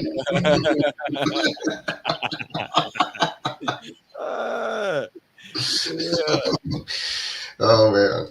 So with the Chiefs, though, who is the hitter for the IDP? Would it be Bolton? Bolton? Yep. Okay. Yeah, he plays middle linebacker. He when he's healthy and he's on, he's basically top 5 linebacker in the league. He's side to side is what sideline to sideline is what they call it. He can go horizontally as well as vertically get to the passer. He's a good player. Definitely a good player. That's right. What about Chanel? I think Chanel hasn't had that full-time role, that opportunity. He did grade out really good in the PFF. I did notice that PFF did appreciate what he did on the field, but for IDP standards, he's probably not going to be starting in your IDP flex. But this season, now that he has more of a starter's role, like he could be on the field like 95% of the time. He might, and since Willie Gay is elsewhere, they might rely on him to rush the passer and do some things. And then, Derek brought it up, Drew Tranquil. That's the guy that's actually gonna take most of those. He probably had a lot of the snaps, and Chanel's gonna take most of the snaps. Gay left, so it's those 3: Tranquil, Chanel, and Bolton for the linebackers. And then their DBs are good too. Oh yeah, then what about like Joshua Williams or Jalen Watson maybe? I don't know. And then I heard Karlaftis from I think Bogey's Land. He's another guy that's gonna be the Greek freak. He's got the he might get like double digit sacks or something because you got Chris Jones like just in there wreaking havoc and shit.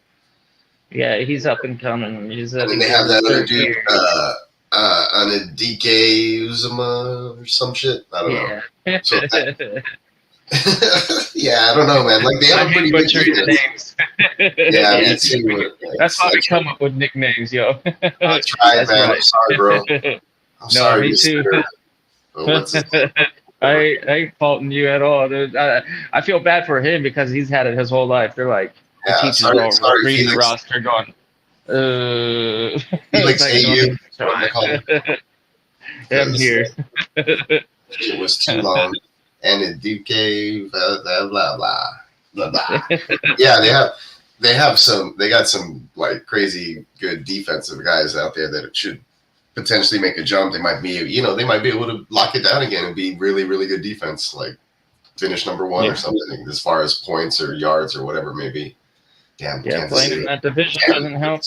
I mean, it doesn't hurt. I should say it doesn't hurt playing in the AFC West. Yeah, I'm starting to hate him too. I hate them. Oh fuck! I thought I was on mute. I was like, I remember I used to like them. Like I'm like they're so cool, and then I think after they won the first one, and then Patrick Mahomes got married, I was like, nah, this sucks. I'm out. Oh, and then his wife's hella annoying too. She's like, cheese. I'm like, punch her. My bad. I thought I was on mute. Like, my bad. He puts a lot of weight in that high school romance. We for the record, we do not endorse hitting women. Definitely. Oh man, Mahomes. Okay, so what was the next defense? Because I think we talked about the Chiefs pretty much there. What about The Bills. The Bills was a top 4 defense. They was top 4. Oh, yeah. Was, And see, ranked. and they were, and you know what was crazy? Because they were beat up like all year last year, but it was also crazy. Like they're definitely without. We saw what it looks like in their secondary without them 2 safeties. So they did draft the kid Bishop, which is awesome. His name is fucking dope. I'm kind of mad I don't have any shares of Bishop, but like he's gonna walk right into a role. Like the X-Men. We got Taylor Rapp over there, so that's gonna be the 2 safeties over there. Oh, they sound like X-Men by themselves, both of them. Taylor Rapp. And Bishop. Taylor and Rapp and Bishop.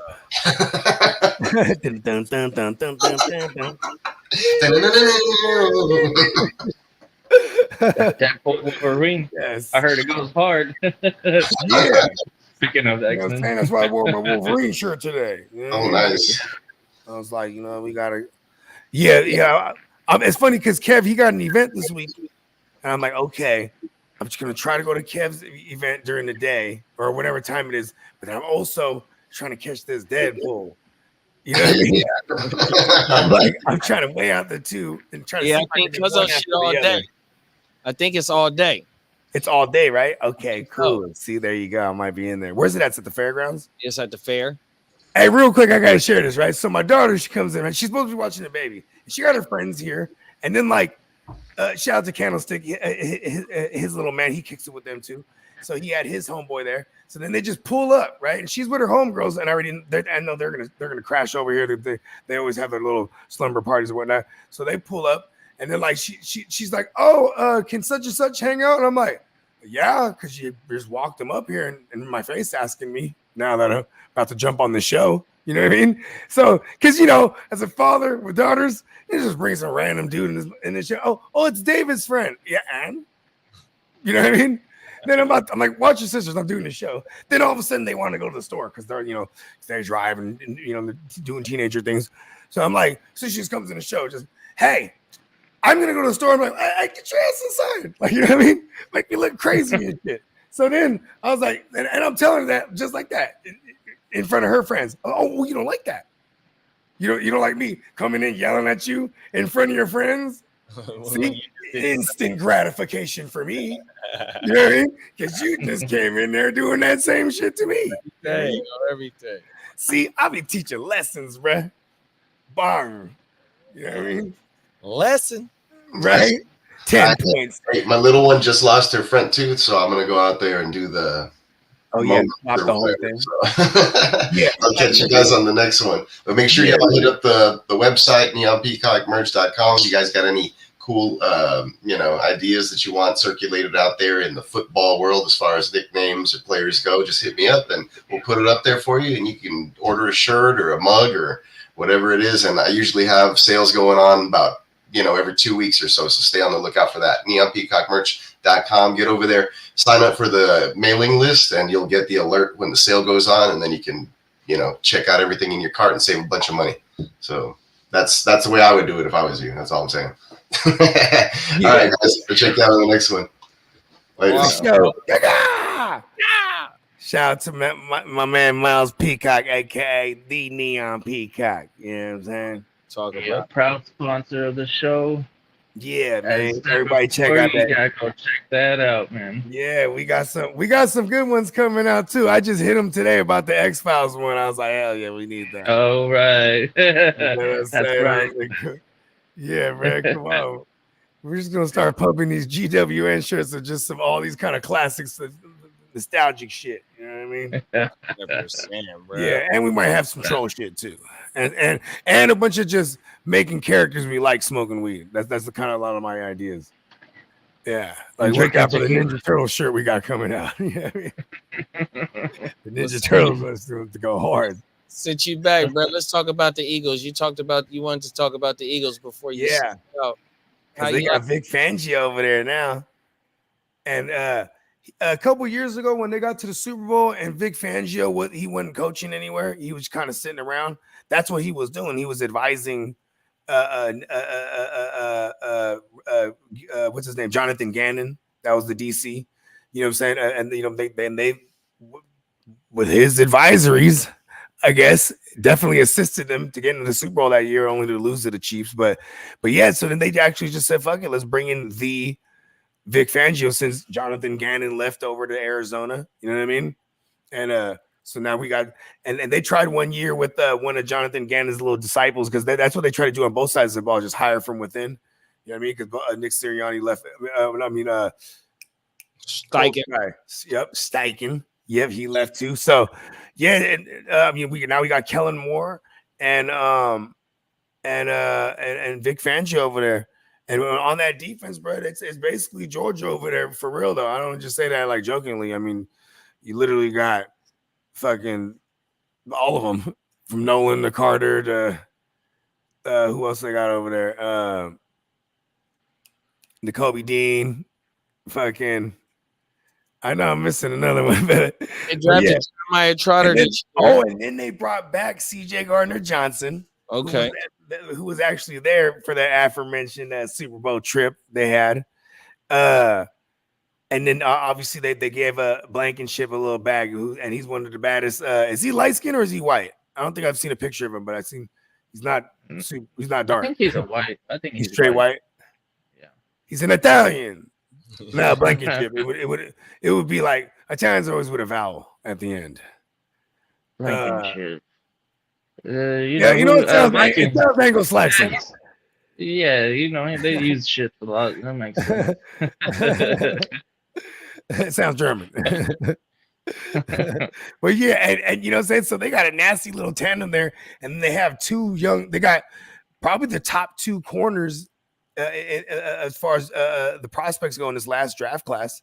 They drafted both of them motherfuckers. Yeah. So, I mean, now that you say that, I didn't really pay attention to the whole Eagles thing, but they got a new defensive corner and an offensive coordinator. They're like, tear it all down and we starting all over because we know we got playmakers. We won like 14 games in a row or whatever the fuck it was. But the way that they just fucking fell apart, that was can't win the big games. That's usually enough, right? Like you'd be like, oh yeah, you're always tearing it up in the seasons. Like, that's cool. Screw it. But you know what they were saying too about the Eagles offense last year is that like people were telling AJ Brown like after like week 8, they're like, we know what you're gonna do now. What was that? Who's that? Crispy? Crispy. Yeah. Yeah. See, Pops comes in here checking us kids too. See what I'm saying? We all learn. See, it's a cycle of life, bro. You know what I mean? You gotta check those kids sometimes, bro. Hey, so with Fangio, do you think they're running a 3-4 like how he used to run with the Niners? 100%. Yeah, 100%. Yeah, he ain't gonna change that. I mean, someone might even be able to fact check me if you look out on the sleeper. You know what I mean? When you just click on team, when you see the way that they have the depth chart laid out, you'll be able to tell. You know what I mean? Mm-hmm. Yeah, if they got a right inside or left inside. Yep, then it's a 3-4. Yeah. Man, 100%. Let's y'all got anything on the Eagles? No, I'm pretty good on the Eagles. Fuck them. Yeah, I mean we love N'Kobe Dean. Like we were high on him, and then he just keeps getting hurt. We want him to be that first Dick Butkus Award winner in all 3 phases in the college, high school, and the NFL. I mean, he'd be the. He could do it. I mean, he has it in him, but let's see. And then and they brought over Devin White. Oh, I was like, I know I'm missing something. They brought over Devin White, man. Yeah, the boy from Tampa. Yeah, he kind of like I don't know if it was the situation that he was in and all that noise that kind of brought his statistics down a little bit, but for like a stretch of 3 or 4 seasons, that was a heavy hitting linebacker, 120, 130 total tackles. That was that was the floor on that guy. And like you could probably maybe throw in a 170, 180 tackle season in there on his best seasons. So that's a good pickup. Eagles is the division is tough. They have a lot of offensive talent. Howie Roseman. Yeah, facts. Yeah, he's always think about the history of Howie Roseman just in the last like 14 years. In the last 14 years, he moved on from Andy Reid, brought in Chip Kelly, which was like an immediate whiz kid, but it burnt out real quick. And when he saw it burnt out quick, moved on from him, went back to the Andy Reid well, and fucking brought over Doug Peterson. They quickly won a Super Bowl there. Then when that started to slowly burn out, he was like, screw this, moved on from him, and then went back to the to the well, so to speak, but with the Frank Reich well, and took his disciple. Because Frank Reich was the OC when they won the Super Bowl. So he went. So Howard was like, "Screw it, let's go get Frank Reich's main guy," and they took Sirianni. You know what I mean? Mm. Yeah, and then that was a mixed experience, huh? That was a weird experience in the beginning, and he was kind of like their darling, and then all of a sudden, like locker room talk came out, and he wrote they were saying like. Doug Peterson wrote a book after he won the Super Bowl. He wrote a book and attacking him, yeah. And they were like, "This guy's writing books now." Like that was how he was being viewed. And you have a lot of OGs like Brandon Graham, who actually just announced it's going to be his last year. So you know what I mean. That usually sparks something in from that locker room, right? You know what I mean? Right. And yeah, there's a lot of. This is a team. What's funny is like this is one of those teams that are always going to be a Super Bowl favorite right now because of the players that they got on offense. And their QB locked in, but like, man, is this Super Bowl or bust for them? Yeah, it really is. Especially for the head coach, they'll move on for him real quick. Like Vic Fangio, this is probably why he took this job because he could just be snug right there, just in case he's not the problem this year. And they do have success, but don't win the Super Bowl. He might be able to be like, all right, I'll be that center's got a big. He's got big shoes to fill, man. Imagine they can get a Belichick. You know what I'm saying? Right. Like next year, because you know what I'm saying? Because he's talking about he's going to come back to coaching, and to what capacity we don't know yet. But you know, there's going to be jobs available because you can't waste a Jalen Hurts, and all these guys are paid right now too. They're all locked in. The Devontae, AJ, yeah, even Goddard. Even Goddard has his own little mini bag over there. Saquon got locked too. Yeah, and then Hurts is paid. And then and then they got really young on defense. So they're doing it right. Howie Roseman is shout out to Howie Roseman. Oh, my man. Does his thing. I have to come clean, my son. So I didn't come home after I went for some smokes because I got arrested for prostitution solicitation. No. You tell us the truth now. This is how you tell me the truth, Dad, on live. I was hungry, man. I was waiting on that McDonald's, man. Damn, man. He said he was gonna come back with the Happy Meal, bro. I'm not happy, bro. Oh, everything. I would have came over and visited. You know, I would have came. I would have been doing some visiting hours with y'all. You just didn't. No, I'm just kidding.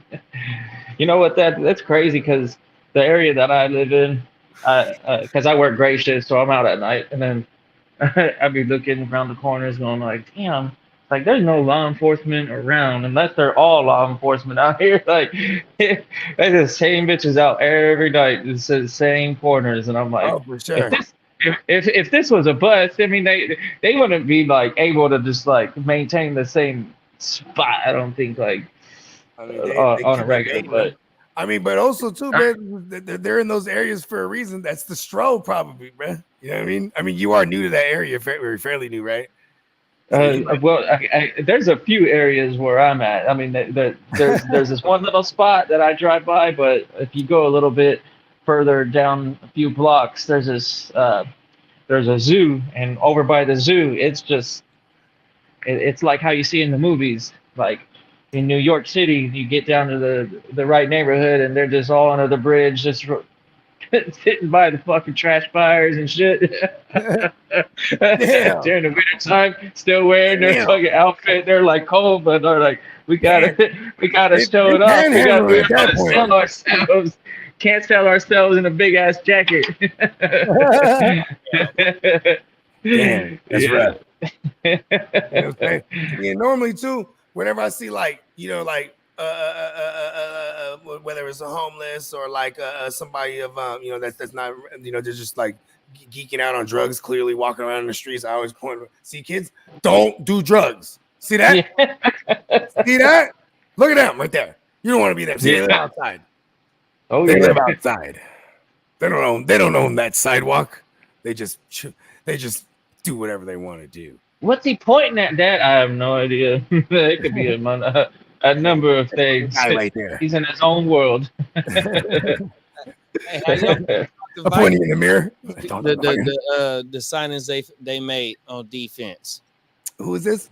The not I said the Redskins. I meant the Commanders. Yeah, the Commandos. I mean, shit. Bringing in Dan Quinn, right? I don't know who he appointed to be his DC, but he's obviously going to be overseeing the defense. He immediately brings in Bobby Wagner. It's kind of circa Mike Zimmer reuniting with Eric Kendricks. You got to bring in your killer middle linebacker, right? And Bobby Wagner, for what it's worth, especially for IDP, he just doesn't quit every year in, year out. You're gonna get him at crazy value. He's just one of the strongest flexes that you can have for real. You know what I mean? And like he's just big dependable. And then they brought in other big dependable, bro, Frankie Louvu, so to anchor him. So it's gonna be those two. And I feel like my man Jamin Davis and all, from the former regime, he might just fall through the woodwork. You know what I mean? Be some rotational type junk. They're talking about having Jamin do a lot of rushing the passer. So okay, that's taking on an actual outside linebacker role and trying to get after the quarterback. Like how he did with like Micah Parsons type of shit. Yeah, exactly. Yeah. Mm-hmm. Yeah, because Davis runs like a 4.4 40. It's like fucking. He's a sick athlete. So it's hard to take somebody like that off the field. They just gotta retool him and get him doing something that might be better suited for his talents. And I think going after the quarterback, that might be unlocking some untapped potential. Like we haven't seen from him. He's a high draft pick too, so it's hard to move off of somebody that has all those traits and capital. And I don't know. He probably isn't going to be the tackling machine that like the interior linebacker, but on the outside, maybe he can get some 10+ sacks. Who knows? Yeah, you ain't lying. It got the wheels turning. I started thinking like, ooh, that's kind of sneaky. You know what I mean? Mm. And also, they also shipped off Cody Barton. You know what I mean? So like, it's gonna be interesting because that division tends to not have a repeat champion. So you know what I mean? Yeah. Yeah, so it's, you know what I mean. It's always fun watching the NFC East. Oh my mama! You know what I mean? Because everybody's just you got two of arguably. Okay, even as an outsider watching, man, that Eagles Cowboys probably one of the greater rivalries in all of sports. Even you know what I mean? No, like it's one of the marquee ones. You know what I mean? Like they fucking hate each other. Then and don't sleep on the Commandos neither. I mean, I would say they're probably a year out from being like, okay, really look out for the Commandos. You know what I'm saying? But because you got a rookie, and I don't think everyone's CJ Stroud. Just like how everyone might think every tight end like Bowers is not immediately Laporta. Like, last year's not this year. You know what I'm saying? But yeah, I tend to err on the side of caution that I think they'll be great for fantasy though on both sides of the ball. Like shit this year. But the Commandos, yeah, hell yeah. What about the Titans? The Titans was a 15th overall in total defense last year. Yeah, they got some guys over there. I can't tell you off the top of my head who they brought in as their new DC, but it's gonna be a new look, and I'm excited for some of those guys in IDP. I love some Jack Gibbons this year because he was already putting up numbers last year. And like now, like it's he could start the full year this year for sure. You know what I mean? And they're already talking him up, which is dope because like, you know what I'm saying? He's about to go up. And then Gibbons. Yep, Jack Gibbons. Yep. And then obviously you got Jeff Simmons. You know what I mean? He's solid Gray up front. I mean, so with Gray, I think he's the guy. I think he might be a year away from being useful. Okay. Unless anything happens, unless he just outright beats Kenneth Murray, but because I know they brought in Kenneth Murray for a 1-year thing. The boy from the Chargers that's always hurt. Yeah, well, he finally showed out too last year on his 4th year. Yeah, he was trying to get paid. Yeah, they weren't finna pick up his 5th year option. You know what I mean? So Yeah, he balled out, and then he got but it's like another prove it deal with Tennessee. So, and they definitely keeping their pockets loaded. This new whoever this new regime is over there by drafting Gray, and Gray's a big boy. He's like 250 plus or 260 or something like that, right? Yeah. You think oh boy, Jamal Adams, they gonna have him playing linebacker? He gonna be closer to the line of scrimmage like hell yeah. I mean, that's the way you should use him. Yeah. Yeah, so that's where he went. He ended up with Tennessee. Yeah. Okay. Oh, and I like Amani Hooker like a motherfucker too. Right. Yeah, and then their corners, they're probably going to give up some booty this year. Those corners, because they just that secondary when it comes to the outside corners, they've been giving up booty for the last couple of years. Giving up a lot. Yeah, a lot of yards through there. But yeah, 15 overall. That shocked the fuck out of me. Yeah. But yeah, we 20.4 points per game, 335 yards per game. Okay. 18. A solid streamer. Yeah. Solid streamer. Like a lot of this stuff, we're gonna have to see what the teams turn out to be offensively.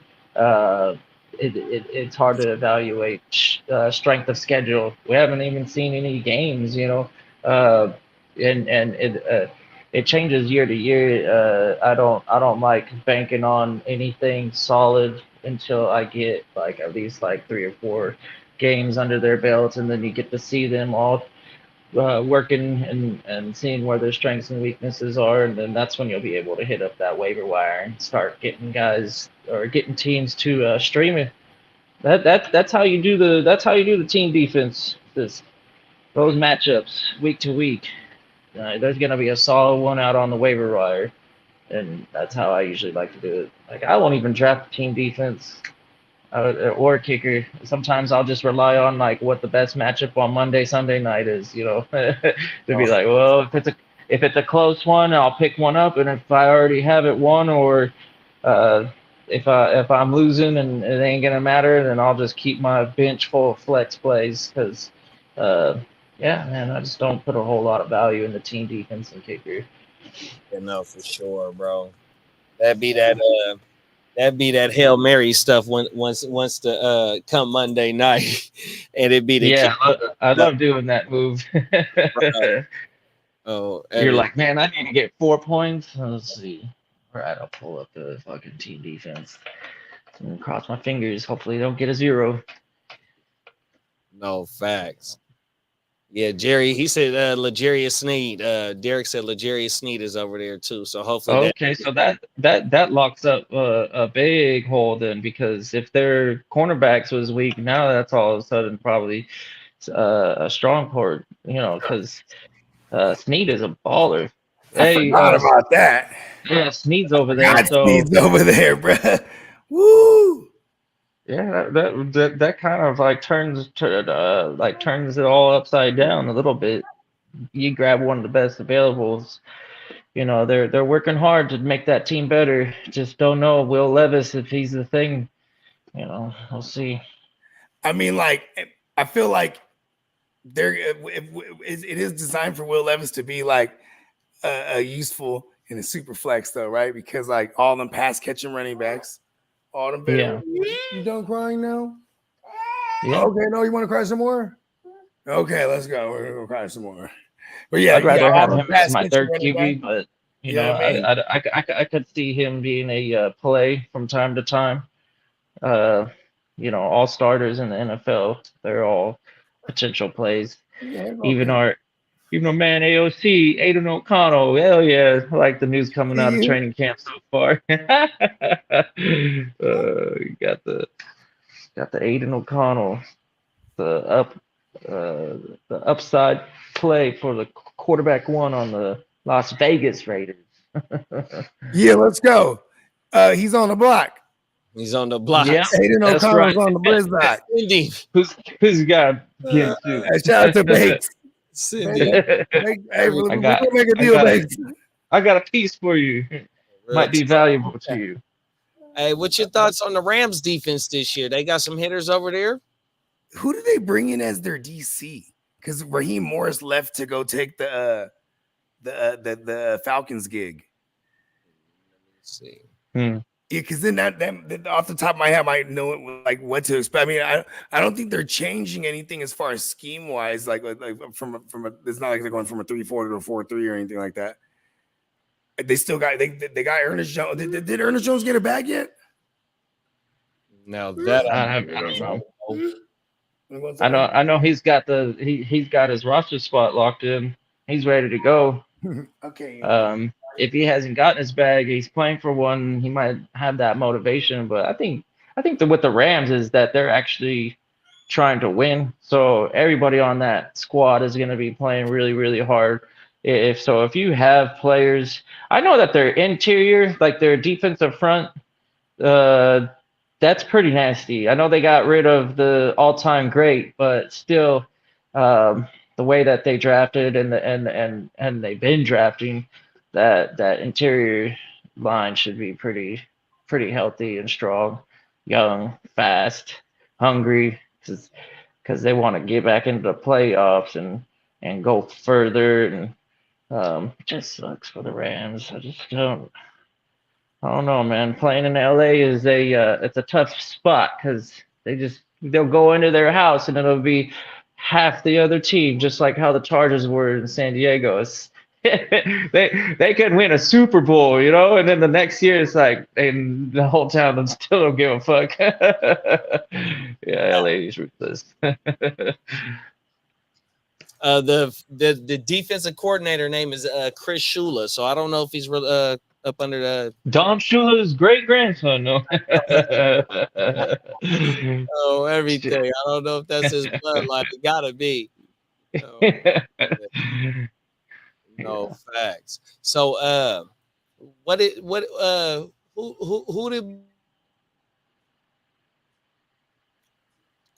contract that he was asking about? Was it Jones? Ernest, yeah. If he signed anything on the off season, if they locked him in, because they got rid of Kendricks, and it's going to be the Ernest Jones show from now on, unless they plan on moving off of him. I think his 4th or 5th year. I don't know if it was a 4th year option that they might have picked up this season, or if they did the extension. Because I think he's been in the league. This is going to be his 4th season, so they would have had to done something. I just don't know what they did. Oh yeah, it is his last season. This is his last season under contract. He due to make a 3.1 for his base. Yeah, that's super cheap. So they probably see that as a way to be like, oh, okay, we got this great player, super cheap. There's no rush. We'll let him go for free agency, and hopefully we do really well, and he just wants to come back, type of thing. Because a lot of teams are going to be off trying to swoop up on Ernest Jones. He's a good playmaker. Yeah. So he didn't get the bag yet. No, I don't think so. They're just going to let him play out his 4th year option. Yeah, I remember he was already on the way his rookie year too, and like he ended up tearing his ACL. Like I think he even like caught. He was doing it while he was catching a pick. Yeah, he had Wagner and Kendrick and all sorts of people to battle for. And was Kendricks on the team at that point when Jonas was on it, or was he? Or am I thinking about the Chargers? No, he's on the. In 2021, he was a rookie, Ernest Jones. So it was like, yeah, you had B-Wag there, Leonard Floyd, and Von Miller. Yeah, and Von Miller. So like Ernest Jones, he was still making noise though. He was still making. But I want to say he had 2 picks that year as a rookie, and then but one of them like I think he was taking it. He was taking it, trying to take it out to the house, and he tore his shit. Starting like a month. He played 7 games. He started 7 games in 2021, played 15, and then 2022 17 games, and then 15 games, and then 114, and then 145 last year. Damn, dog. Yeah. Yeah, he goes crazy. And he wasn't a first round pick neither. No, they have. Remember, the Rams haven't had a first round pick till what, last year or I this forgot year. about that. Right, this year I think it was. As far as the McVay era goes, because like they were always just trashing them, right? Like boom, fucking send the first, give me a Jalen Ramsey. Remember that? Facts. And then they're like, fuck it, here's the first. Go give me fucking what's his face? Remember the first time around, it was like Sammy Watkins or something like that. Yeah. Then I think they double back. They double back and was like, bong, give me fucking Brandon Cooks. And then it was the Jalen Ramsey thing. Yeah, that Brandon Cooks one. That's when they lost to the Patriots in the Super Bowl. Yep. Cooks played for the both of the teams. Yeah, and I think they gave up like it was like the first round, but it was like the 20-something. You know what I mean? Because they got in the playoffs that year, that 2017. Yeah, because they got Brandon Cooks, went straight to the goddamn. Hey, Brandon Cooks, he was the first one. He lost 2 Super Bowls 2 years in a row. That shit is crazy, bro. Because what was it to the Eagles where they blasted him hella early? He was just out El Concusto. Right, El Concusto. That's why we gave him that name. He got a few of them joints. Oh, that's right. He was El Concusto. He was the El Concusto. Ah! Right? I forgot because people forget Brandon Cooks. You were always like, oh no, he got hit. Fuck.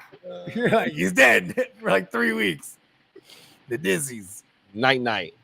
Yeah, he's laid out. My Niners. Oh, our Niners we smash him, bro. Boom, pause. You know what I'm saying? He'd be like, I used to have a gang of him those years though. Oh, fast. I didn't fuck with him in the New England year though. The New England year, I was like, I think he still hit for a thou wow that year though. I thought he was gonna be something last year. I mean, did he get close to it that well? Because that's usually like his mark. That's like 600, 700. Okay, yeah. And he played all year though. That is kind of crazy. That's how much concentrated the target market share is to fucking the lamb chops. You know what I mean? Right. You got a big chop. A big chop for real. Yeah. Well, yeah, we can close this one up though.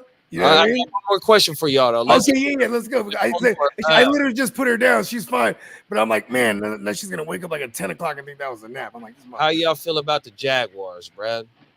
Ooh, is there any big names over there that people should? Yeah, hell yeah. I mean, shit, they got one of the killer inside line. Yeah, we can still rock actually, because now you got Olakun, Devin Lloyd, boom, they're killing it. You know what I'm saying? You got I think is it the 3rd year now for Travion Walker? So you know what I mean. He finally started to look like what he should have been last year, right? So maybe he takes another step forward. You got obviously, I guess we can't call him the Black Josh Allen anymore because he was like, enough of that. I am Josh Hines Allen, and shout out to him because apparently I think he's honoring his grandpa, the passing of his grandpa on his mom's side. You know the maiden name. Yeah. So okay. I think he added it. You know what I mean? Which is Hines. So he's Josh Hines Allen. Yeah. Same. Yeah, balling. You know what I mean? It's interesting in the secondary because like, I mean, you got my man Cisco. Then they let go of Rayshon Jenkins, who's like a wily old veteran who's just been killing it for fantasy these last couple of years. Savage. They just paid Campbell. They paid Tyson Campbell. I feel like it was almost like pay him so he doesn't leave. You know what I mean? Because they needed anybody. He's all right. He's all right to me. But yeah, it's really about their linebacker core to me. Rather, you know what I mean? Like, we're talking about the elite IDP option for the last 3 years. He's like the Josh Allen of IDP. You know, like when he's an overall number 1 scorer, probably like 3 out of 4 last seasons, and that one season that he wasn't number 1, he was still like number 2, number 3.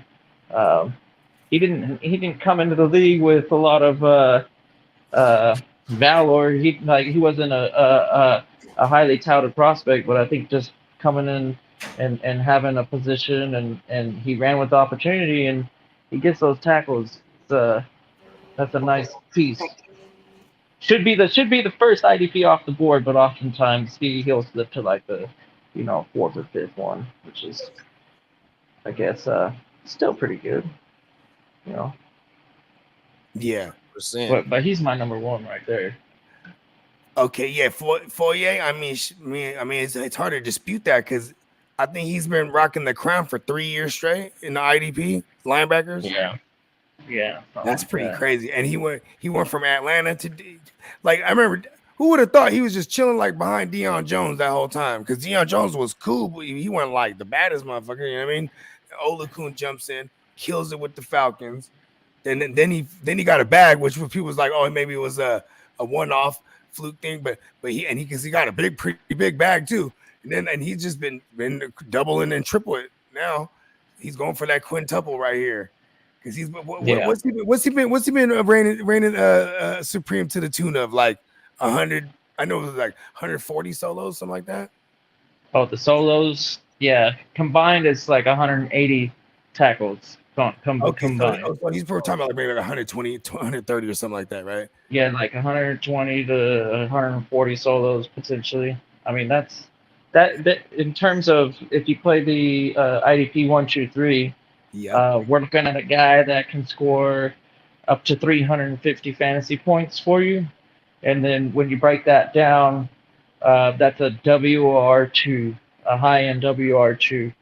So that's a pretty valuable piece to have on your squad if you're utilizing IDP. Yeah. And then let's do a little quick sweep because if y'all still down now, because actually I do got some times she is asleep on his monitor now. You know what I mean? yeah. I'm looking at she was kind of getting shaky. I'm like, okay, cool, yeah, she's down. But yeah, so look at this. So I mean, obviously you go from Olakuns to the Zaire Franklins, right? Mm-hmm. Quincy was up there last year. You know what I'm it saying? Was Okereke. Oh yeah, my bad. It was Okereke. Yep. And he's poised to do it again. You know what I mean? Then obviously you got Roquan, who's a repeat offender. He's just always going to be in the top 6 range, no matter in my book. Queen Queen's in a new system, and then also like Jordan. If he has a bounce back from his injuries, that Miami situations, we're talking about Jordan Brooks. Yep, Jordan Brooks. He could jump back in. I think the 1 year when Boy wasn't like the top dog, I think Jordan Brooks might have been the top dog, but then he got injured or something. Yeah, and then these are the recent numbers. Oh, and then here's another tandem I just thought of. The tandem in Chicago. They some bad motherfuckers too. Hell yeah, TJ Edwards and Tremaine Edmonds. And Jermaine, yep, Tremaine. Yeah. Tremaine is a monster out there in the middle. It's hard to throw a pass up the middle against Tremaine Edmonds because he's so damn big. And he hurts himself. TJ Edwards is a force to be reckoned with. Another high tackling sideline, and then he can get after the quarterback too. And then Chicago's defense is out there a lot, so the opportunity is always going to be there. Yeah. Who else was that? Who else is some good targets here? It says that Antoine Winfield Jr. was the top 3 overall IDP player last year. Give me he was DB1 overall, and then he was definitely. I think when you talk about IDP 1, 2, 3, I think TJ Watt might have took the cake in terms of most points because of the fucking 19-20 sacks or whatever he had. And they'll also group him with the DLs too as well. So he's always the number 1 to have. You know what I mean? Like, he was. But his the consistency week to week is higher with your linebackers, so that's why Boy is probably a little bit more valuable to me. But if straight at the end of the season stats, that I think TJ Watt and then Foyle Lapoon and and then here's some. I remember I was mad as hell when I saw JD beat me to the punch on this one back in early in the offseason, but it was KJ Britt. That's another guy coming up in Tampa. He's going to be one of them guys that could be in this conversation next year, like the high end like LB2s and shit. You know what I mean? Because he can go over 100 all purpose this year if he plays all year and plays healthy. I mean, I'm basing this on the role he's about to fill a lot, but also on what I saw him in the playoffs. Because when you look at his in season, I think he only had like 13 tackles or something. The Joey Bird, the Burrow's new dude, man. Oh yeah, man, come on. Is he finished or like is that Nah, just the man, he's start a of it? Sagittarius. He didn't get the color done yet. He just fucking bleached it and then he buzzed it down first, then he bleached it, right? yeah. Yeah, He's got to rock a color, like get something going in there because that is. I don't know. I think it looks good. I mean, if he just goes like swimming, I'm pretty sure he has a pool at his house. He just goes swimming, boom, in a couple of days it'll be green. You know what I mean? Yeah. You know what I'm saying? Like green for money, right? It's like but I would imagine, he's about to dye it something. Like, what if he comes out and he dyes it like the orange and black, like the jersey and shit? He just has stacks. He's got the blue bills all over the place. Like, draw them in there. My Rob was rocking the different colors last year too. Yeah, I watched that receivers thing on YouTube or on Netflix. I'm sorry, that was pretty good. I binged it. I watched the whole series in one sitting, and they talked about that, how he got real into it. Because how can you not, like, if you're a Detroit player and you see the fans erupting like they did, it's just like, oh shit, I really appreciate their love, so I'm gonna show it right back. And that was kind of cool that he did that. Everybody else, they kind of like jumped on the bandwagon, and that was like a thing in that town, was go dye your hair blue and show up to the game or show up to work with blue hair. Represent. I dyed my hair blue when I was like in the 5th grade. I was a big Green Day fan. Billy Joe. Yeah, Billy Joe. This is your punk rock. This is when you're aspiring punk rock. Yeah, hell yeah. And then like yours was a bitch though, because you bleach the shit. Then when you dye it, like and like it definitely wasn't the blue that I like. I thought it didn't look like it was like I thought it was gonna be like a dark like magenta type of blue. Like, what's maybe not magenta. What's the one? Like a midnight blue. You know what I mean? That motherfucker came out looking like Blue's Clues blue. You know what I mean? And I was like, bruh. Maybe if I had like the ill Carolina joint to go with it or something, you know what I mean? But it was that kind of blue almost, you know what I mean? Like, what the? So I just dyed that shit back. Hey, Derek, want to know if you seen this trade in the 21. Ooh, what happened? No, he asking you if you seen it. He sent you a trade. Oh, I don't have my phone around here. I was about to say I'll look at it right now. You know what I mean? No, because you know what I'm saying? The 21 is that one's I was literally less than a point away from the Super Bowl, and I would have destroyed anyone that played me that week too. So I'm out for blood in that one. You know what I mean? Killer squad last year, huh? Yeah, I can't. Yeah, I had a nice year last year. I mean, we're fairly consistent, right? You know what I mean? All our group. You know what I'm saying? I mean, that's why the playmakers, you know what I mean? Steel sharpens steel, iron sharpens iron, whatever the saying goes, over here, diamonds sharpen diamonds, you know what I mean? You gotta have the diamond tip tools, you know what I'm saying, on deck. You feel me? Sharpening the mug. But yeah, I think that's it. Drop the trade in the chat. There you go. Yeah, put it in the chat though. We got Marvin Harrison Jr., a 3rd round. For Neighbors, Hollywood Brown, Shakir, and Josh Metellus. So which one? So you traded Harrison Jr. in a 3rd to get all that? You won. Yeah, I like that. Yeah, because I'm not on the Harrison Jr. hype as much as the average guy. I had Neighbors being better than Harrison, and then you get all those extra pieces that are actually the starters. And then Metellus, I mean, I know what Metellus is. And I think he got Rashid Rice over there, right there. Piece. I think Derek got Rashid Rice over there too. So like, he's just locking down that whole Chiefs situation right there, giving Hollywood too. You know what I mean? Yeah, I mean, the Neighbors right there. That was probably what he was trying to get, and as like to solidify the reasoning of getting rid of Harrison Jr. But overall, I still think Neighbors has a chance to actually be better than Harrison Jr. Even this year, fuck it. I'm not sold on the Harrison Jr. in Arizona. I still think Arizona's gonna run the ball like a motherfucker.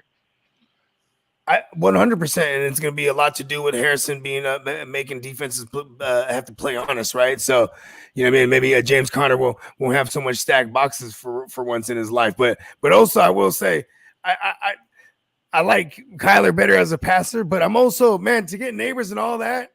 You know what I mean? Like I'll deal with the shitty Danny Dumbass and Drew Lockpack for now, because Neighbors and Lad McConkey and Harrison Jr. I think those are the three rookies that will be useful for us in fantasy this year, like in redraft and everything. You know what I mean? Yeah, no, their fucking target, their target rate and their target, yeah, the shares are gonna be fat. Yeah, 100%, bro. Yeah, and they're all already starters for sure too.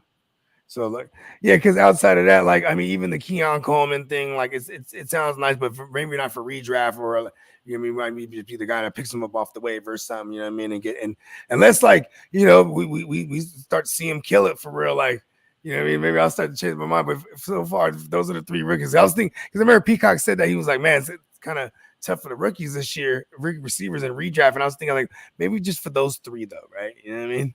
Those three I feel okay about. I might even have one of Brian Thomas in there. Okay. I might have an ignorant. One of my redraft teams is going to be ignorant as fuck, and I'm going to have like all of them on it. Watch. It's possible. I get Malik, and then fucking, what's his name? Harrison at one point, and then Neighbors. They'll probably be close in if it's in proximity, right? Then you can go ahead and get Lad McConkey at a decent value, I'm sure. Yeah. And Brian Thomas, he's been a double-digit guy. He'll jump up for sure. Brian Thomas is going to be a guy that jumps up to like around 9-10 in a single QB. Like, maybe, you know what I mean? Because I've been seeing him go like 12-13. I'm like, oh shit, Brian Thomas is pretty good right there. Hey, Levante David is still in Tampa? Yeah, hell yeah. It's going to be him and KJ Britt. Yeah. Yeah. That's number one. That's my favorite NFL player. Like, I've been playing IDP since 2008, and I remember when he came into the league, and that's crazy because that's a long time ago. He's still in it. And he last season was probably one of his best production in terms of fantasy value. He's a baller. I just like his attitude too. If you're from Tampa, give us a shout out. Tell us how the city loves Levante David. Yeah, he's the dude. When especially after they won the Super Bowl, bro, he ain't never paying for no food ever, forever. Yeah. You know what I mean? He just goes to the restaurant, bro. Yeah, that's right. You know what I mean? And rest in peace to Julio Fulio. I know he's from Jacksonville, but they murked him out there. You know what I mean? Oh, my man. They set his ass up, man. That's shit crazy. Yeah. Shit, y'all got anybody else y'all want to talk about, bro? I'm good. We could put a ball on it. Because we can go on for days when it comes to the idea, when we start breaking them down individually, right? You know what I mean? I think that might be the playmaker, at least a segment on each playmakers for the duration of the offseason, you know what I mean? Where we'll spend like maybe half the show talking about like one of the IDP positions specifically, because linebackers, that could almost be its own show for real, you know what I mean? I mean, even this one, we pretty much nailed all of them, all the guys that you should really have to have your eye on.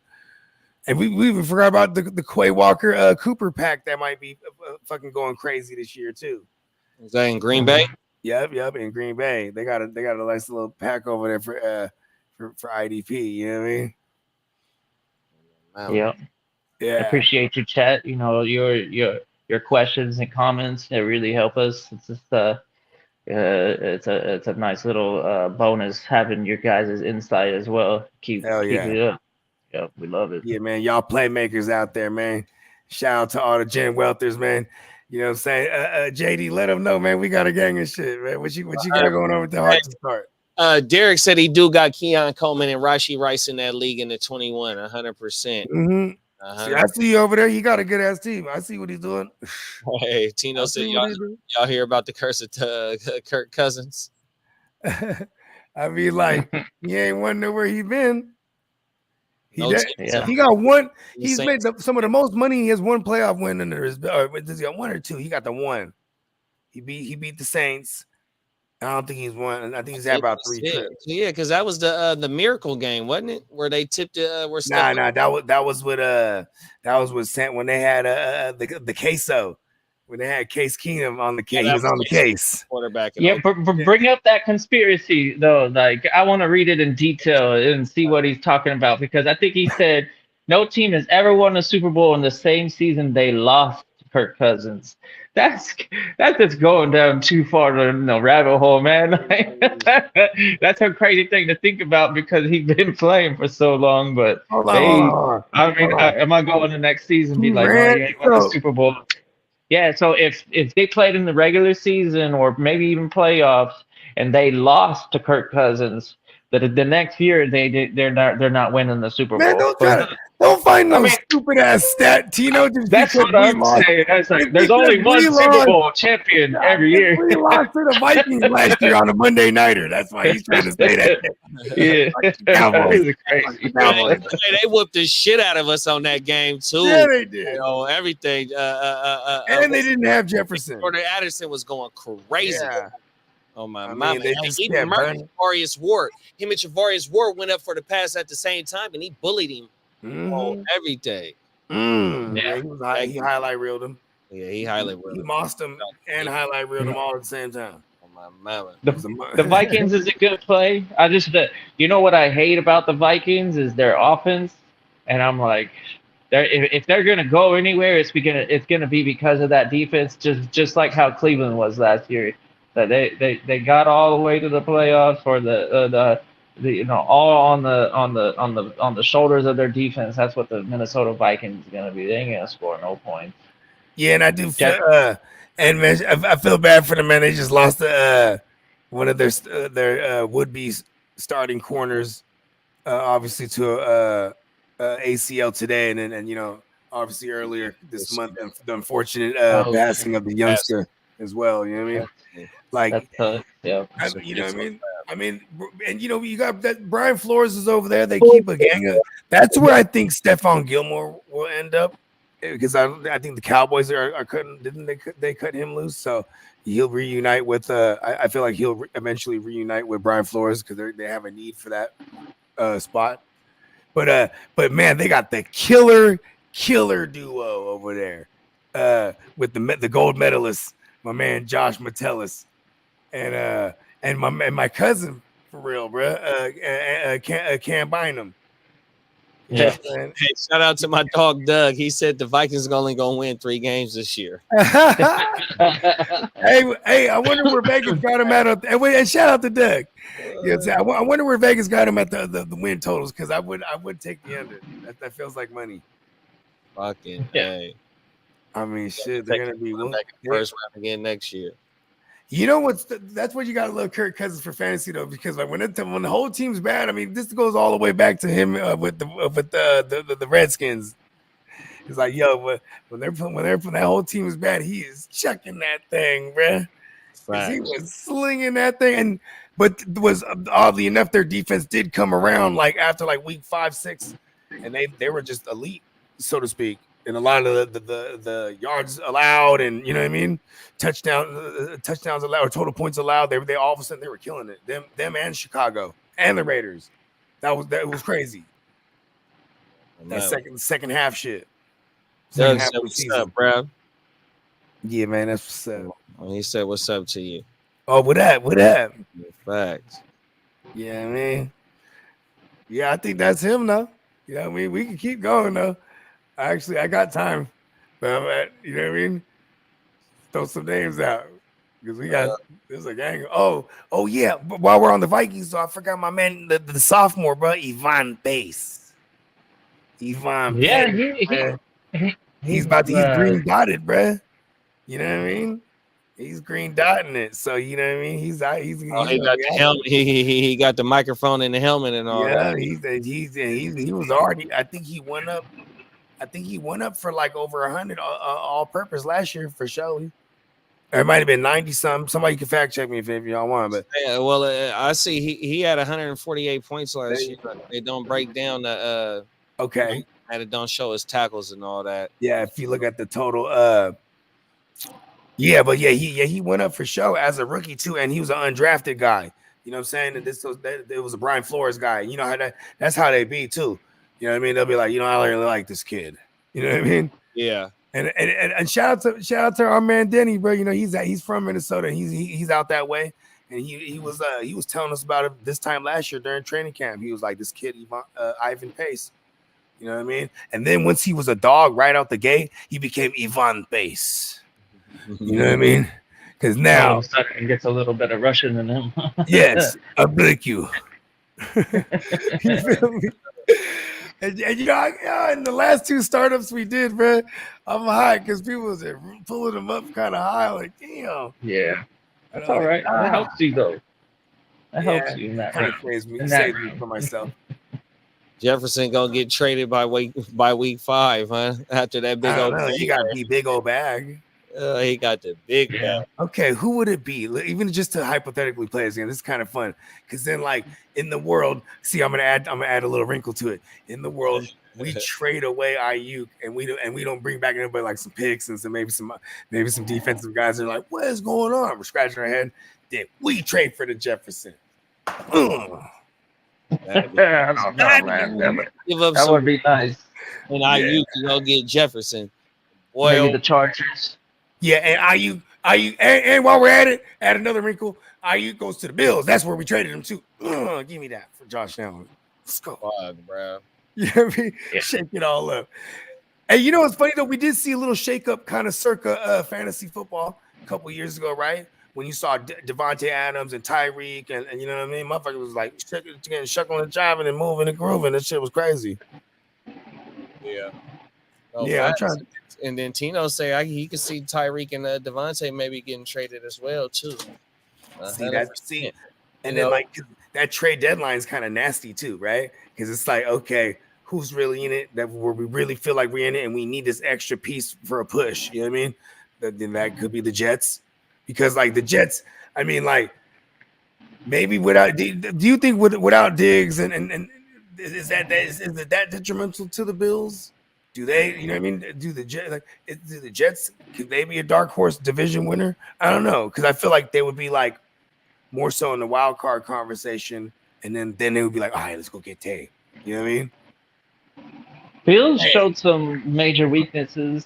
I wouldn't be surprised if the Jets could win the division, but I do fully expect. I'd give a 1 and a 2. I'd be like, fuck it, here's a 1 and a 2. They do. They would be pretty nasty if they had a really solid, guy next to Garrett Wilson. Mike Williams is only going to be showing up for like 6-7 weeks. So, and Malachi Corley, he's kind of a little guy too, huh? He's not. Well, that's like if you're going to do anything with him, it'd be always. I would like to see him be like a Debo.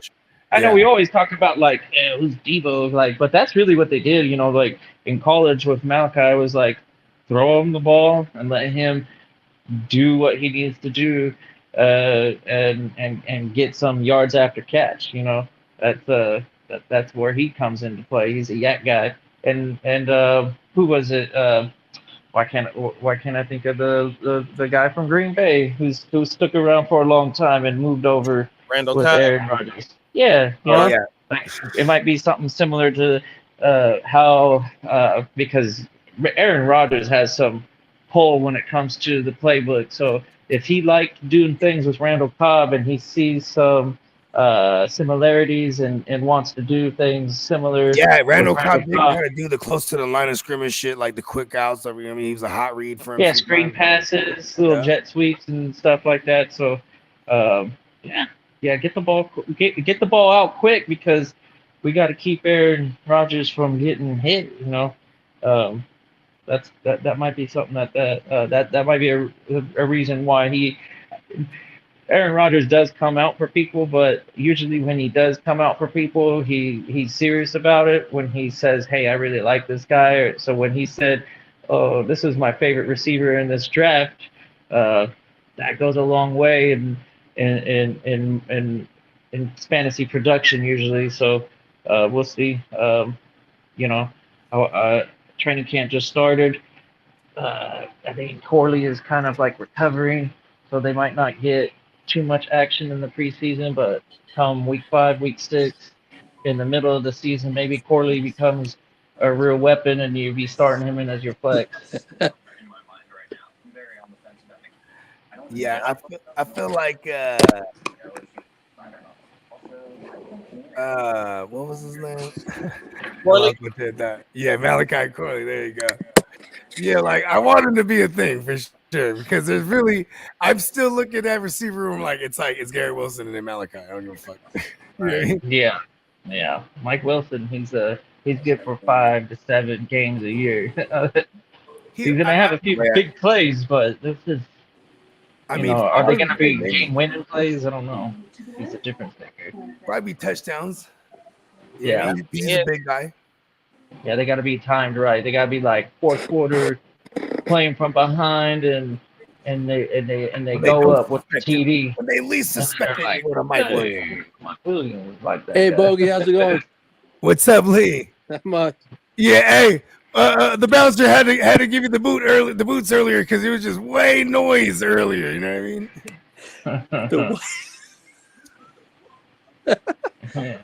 Yeah, the TV was turned on. Yeah. Well, hey, Kendrick Miller's got a second grade strain. On what, hamstring? Oh yeah. Yeah, and when you say, it's funny because when you say whenever it's a strain. That's already like a slight tear. You know what I'm saying? When you say a second grade, it's like, okay. Yeah, that's probably, but see, that's like 6 weeks from now. I think he'll be 6 to 8 from now till the season starts for him. He'll be all right. Well, you can't rush those things back so they don't linger. And then obviously, it makes it like a Jamal Williams, a little interesting. I was watching as far as the handcuff action goes, like for a Kamara, but we love this for Kamara though. This is what we're saying. Like, yes, we do. We love this for Kamara like a mama. You know what I mean? Sam Darnold was dropping 50-yard bombs. Sam Darnold's dropping 50-yard bombs. Without pressure in his face. Exactly, right? And it's going to Justin Jefferson. He is safe space Sam. Exactly. I like this. Justin Jefferson might be one of those rare receivers that make any quarterback look good. Yeah, exactly. Make him look like $1 million. That's what. Well, I mean, that's about right. Actually, Sam Darnold is only worth $1 million in the NFL. He got about 11 over there, or something like that. I know. I would have gave him 1 and been happy, but you got that Minshew Mania bag. Oh yeah, I mean, those backups. That's a sweet gig. If you got backup potential, shit, I'm signing up because. I can sit in the bench, ride the pine, and come home with 15 mil. Be like, all I gotta do is do the practice quarterback, play the other team's quarterback every week, or 4 days a week. Tino want to know, y'all know the name of the DB from the Vikings that tore his ACL today? Oh, what's his name? Go ahead, Lee. Yeah, Lee got it. Yeah, it's right here. Hold on. It was Blackman. McKay Blackman? Yeah. Blackman. Hey, look, I told him I'm not yelling. Malachi Blackman, I believe it is. You're doing it right now. Mekhi. Hey, Sam Darnold starring in a new movie coming out called he's in the new cast. Starring Safe Space Sam? Yeah, Safe Space Sam is in a new Casper movie this year. Yeah, let's go. I mean, him and Space goes coast to coast. Oh my mouth. You know what I mean? Let's go. Bruh, nah, that lizard in that show. I forgot. Like, remember the mantis? He was a mantis. Oh, yeah, his name was Mantis, right? Yeah, his name was Brock. Hey, Bogey. Brock, yeah, that's right. What's up, Lee? What you got for me? I was just watching the news here in Dallas, and they're saying Dak Prescott is very close to having a new deal. Well, yeah. We were just talking about that one week. I swear it's gonna go Jordan Love, then immediately Dak after for like a $5 million over whatever he gets. Because for some crazy reason, I don't know why the talk is like. You want to hear the eye-popping number he's looking at? That's kind of crazy to me. Jerry's throwing out $65 million. That's what I just said. So he's gonna throw 5 more So Dak's just idling by. and he's Look waiting at for Jordan JD Love. shaking his head. Hey, you know what? Somebody should look this up, bro. If they got What the same fuck are we agent, doing wrong? I wonder if they got the same agent, bro. Oh, that's a chess move. That's why they take it so long. Yeah. And while CD hasn't even got his bag yet either. Right. That's crazy. 65 M's for 4 years. Jesus I, Christ. Damn. So I mean, the 250. And I mean, but for 4 years? even for Jordan Love, like he's probably gonna get 60, bro. You know what I mean? yeah. Yeah, he's going to get the bag. What is Trevor Lawrence shit annually? 57? Yeah, 57, I think it was. Hold on. Is it? No way. I thought it was like 55 or something like I that. think he got 55. 5. Yeah, because you know what it is too is like he's the first Those are round guy. lottery numbers. Right. You ain't No lying. shit, right? But we are accustomed to football numbers not being. You know, back in the days when motherfuckers said, "Oh, he got football numbers," we're talking about 25 to the L. No wonder we got that rugby coming That's over what they used trying to to get. make it to the 25 million NFL. was like football numbers before, but now they're getting duplicated. It's like, I'm gonna try for the NFL. Fuck that. They ain't got no money in rugby, but they just throwing it all over the place in the NFL. Is that Louis Reese Zimmet or whatever? Well, I mean, Yeah, right. and 100. I don't know when the PG I don't say PGA, that's golf. The Players Association with the owners, whatever that shit is, that meeting's called. What's their agreement? The Players Association CBA? owners, CBA. There you Oh, go. I don't know. CBA agreement. That's Like exactly All what it right. is. Trevor Yeah. Lawrence's contract, here it is, right here. He's getting 15 this year, 17 next, then 24, 35, 47, and then 78 in 2029, which they'll basically all that fucking be out of it. They'll just basically cut that shit down.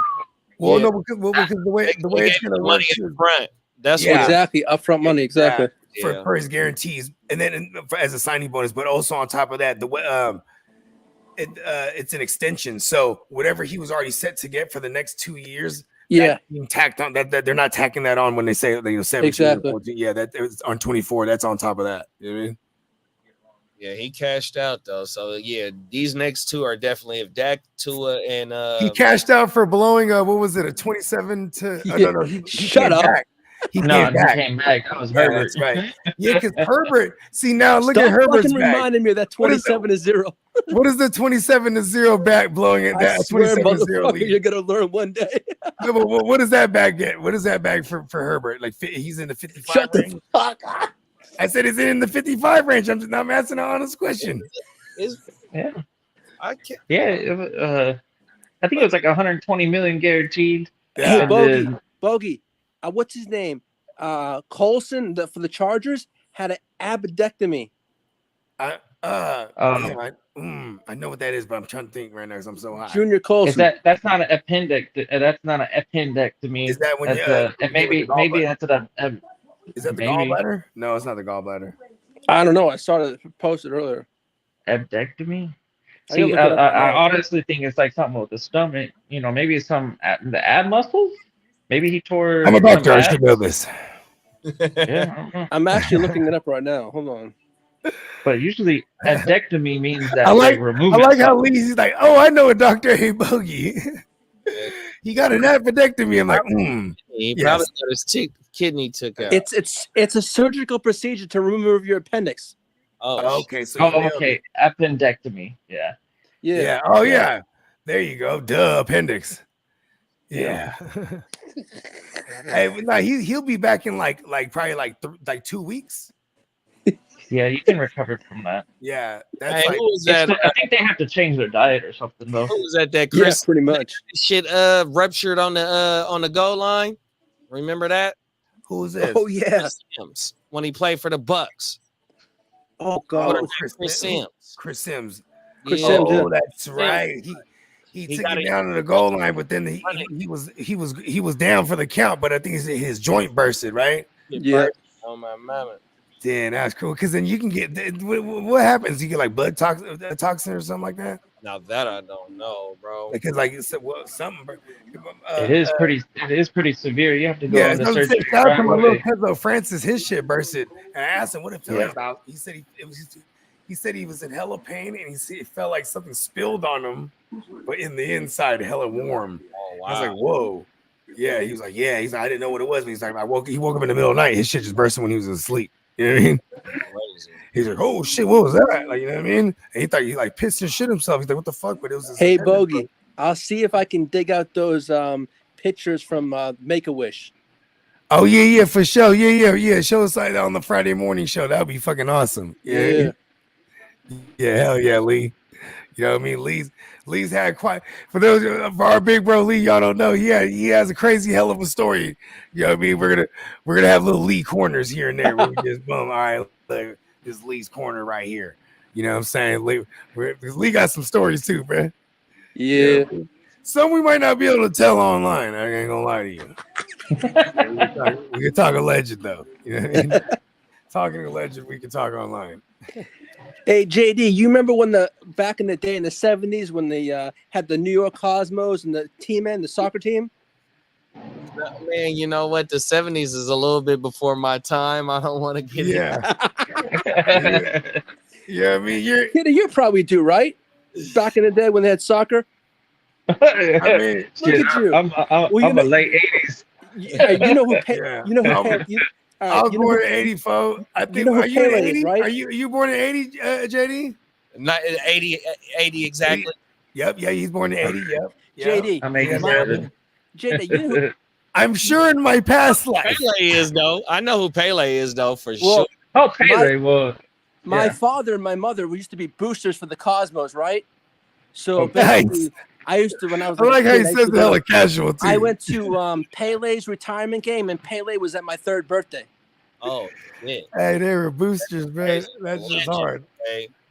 My grandpa played professional soccer for TJ back in the day. He was the goalie. He was in the newspapers and all that shit. He couldn't help but brag. He's like, "That's me, James. Look at me. I'm such a stud." And blah blah. I'm like, "Damn, hey man, you gotta put the glory in. You know what I'm saying?" Yeah, but then you had to go to the next section, the next section, the next section. You're like, oh, it's like, no wonder I don't want to come here no more.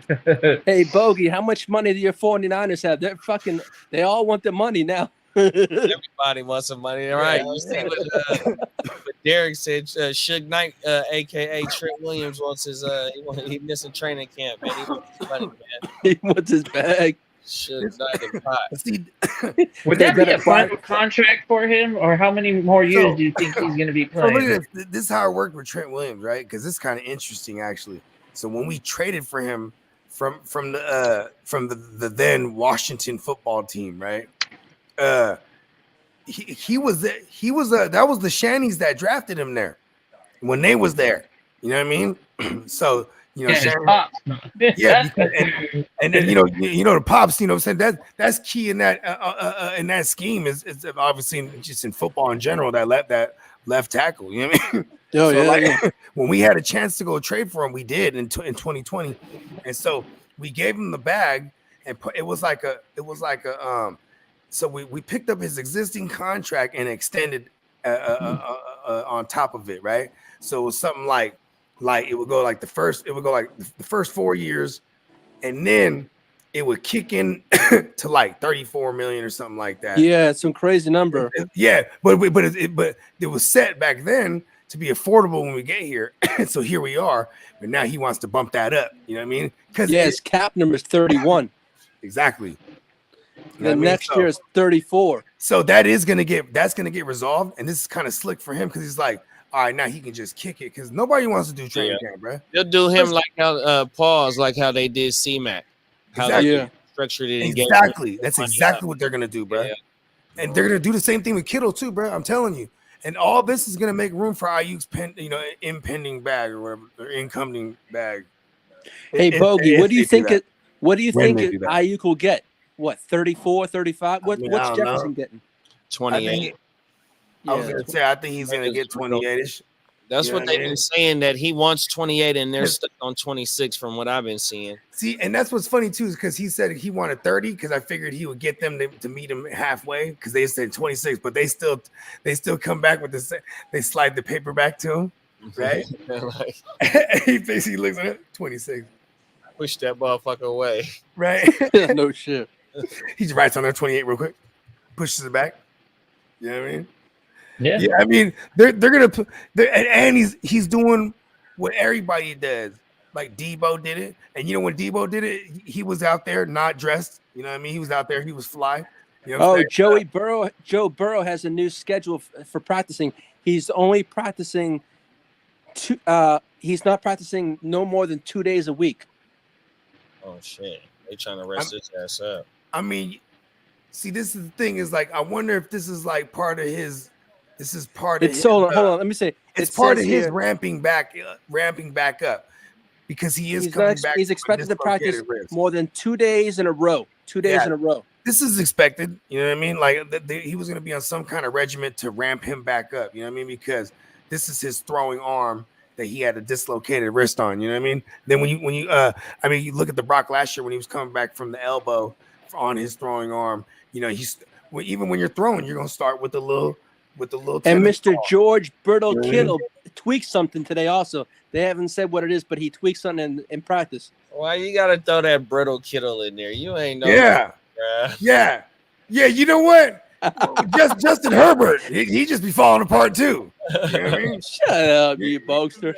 That pisses me off too. I got him everywhere. You know I got a bunch of Kittles myself. I know. I'm talking about Justin Herbert. George Kittle's doing George Kittle things. You know what I mean? Hey, Tino, right though. Only reason why they can't play these players because Brock ain't got his deal yet. Exactly. Yeah, is he gonna be at $60 million a year? God, he's gonna get the bag. He's got to be like a $50 million guy. Yeah, I feel like he's a $50 million. If Jordan Love gets 60, I think Brock's chance got a real good argument to be like he's got a hell of a case to get the 60 himself. I mean, we won that game though. I'm saying the Jordan Love 60 thing, but do you guys agree with me? Because I feel like that's what's gonna happen here. I think he's gonna get it. Then maybe I can't say that Brock's gonna get 50 eventually. Then he's gotta get that 60 burger at least.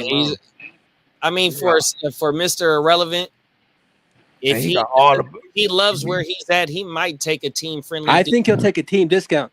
He might be that type of dude that he'll take the 50 burger. Let's go. I mean, you never know, bro. 100%. They ain't taking no team friendly. They want you could do like a 3-year fully guaranteed type of thing, and then you cross that bridge when you get there again. Like like circa Kirk Cuzzo, but this time like it's 3 years, 150 M's fully with guaranteed. Tons of incentives in it. Yeah, for sure. But on top of the guarantees, I'm sure. Yeah. But because them fully guaranteed Jones, you know what I mean? Like, especially with someone who's floating around out there like Deshaun Watson, who still has the most fully guaranteed highest number still is at 230. You know what I mean? That's his guaranteed. That's pretty crazy. I think teams just go, we're not the Browns. Yeah, they weren't. Teams aren't desperate like the Browns. You got the defense. And they damn near got in there with flag. I mean, they got bogeys in the matrix. They got in there with flag on it. Team better. Last pick in the draft better take a team friendly. No, them is facts. That's how I feel, bro. Yeah, that's like that for real, right? And we'll get him a bunch of endorsements. He got Toyota. Oh, every good. He drives that Camry. Come on, man, let's go. He paid taxes on 9 games in California. They're gonna have to give him something, boy. But that's another show. We ain't gonna talk about that is true. Leave that on another day. My gotta get like the 50 for real.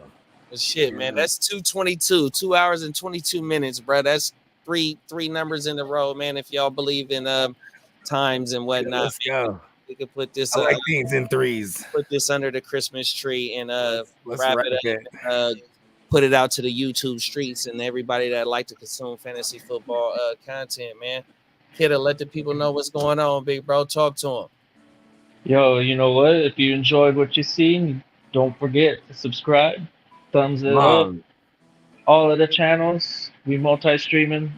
So you can go ahead at the top. You can find all the links to the other joints that we got rolling. I guess we've got more coming pretty soon. Today is Wednesday night.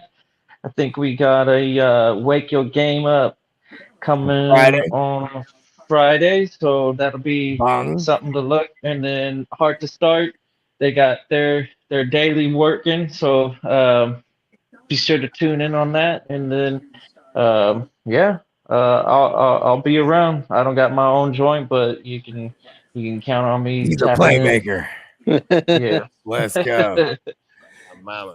And you can find me from the depths of the darkness, Bogart Scott Free, wherever you consume your music. Oh, every day. Streaming platforms give me money. Talk to him, Lee. Let him know what's going on, bro. Not much. It's called Almost Time Betty Bites. Mama. No, The big- I got to get up big around bro 2 Lee. o'clock in the morning. I got fantasy baseball waiver wires to pick up. Oh yeah. Yeah, he's on a strict Hey, that's schedule. an everyday thing right there. You have It is. Yeah, pictures. He's on it too. oh fuck it. He be Hey, texting me. He be texting me because I still be up. And I have 2 teams. I have 3 teams that are 14-1, and I got one that's 13-2. So I'm like, I just pick and choose what the fuck do I You ever play the ones that are actually game by game instead of week to week? You know what I hate the most is categories. yeah, that's Oh yeah. Oh man, categories. I hate categories. I love points. I hate fucking categories. Yeah, the points is Yeah. just like how the NBA, the fantasy NBA is ran too. You could either do categories or points on everything. I'm getting rid of all my categories next year and keeping points. I can't do that shit. It's like I'm too confused. I got enough keeping track of my own life. So yeah, I do like the fantasy baseball joints that scored up like fantasy football, but I'm not. I like the rotos. The rotos are fun. I used to play a lot of fantasy football. I mean fantasy baseball, and I always say that if you really like fantasy sports, at least give it a go if you have that day-to-day commitment, because it's fun, especially the draft. We get into these drafts that we got like 50 rounds and stuff, but that's a normal thing for baseball. Your squad is usually pretty fat. No, I just hate Guru, I just hate the waiver wire time. That's the only thing I hate about baseball. It's the Hey, waiver. Spencer Yeah, was 3 saying, o'clock in the morning. I'm like, come on it- now. If you're that's Spencer when you're trying started to play for wins. Oh, I know. Yeah. Spencer's Yeah. starting the baseball league. He was like, you know what I mean, start recruiting foods. And I was like, oh yeah. I was like, there's some foods that'll probably play. You know what I mean? I might do one again. Yeah. Wax- yeah. Is it on? next It's on year, Yahoo. yeah.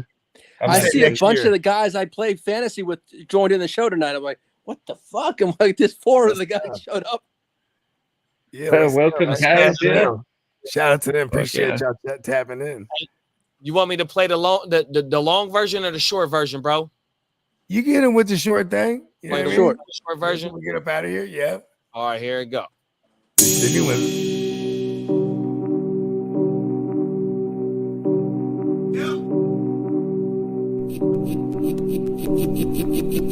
Eureka. We make plays every day, yeah. Yeah. We make plays every day, yeah. We make plays every day, yeah. We make plays every day, yeah. We make plays every day, yeah. Yeah. We make plays every day, yeah. We make plays every day, yeah. We make plays every day, yeah. That's it. Yeah, good shit, guys. Like it. Yeah, appreciate y'all, Yeah, man. Great show. Friday Lee- morning. Hey, it's funny too, because I was just, I was like, okay, maybe there's a couple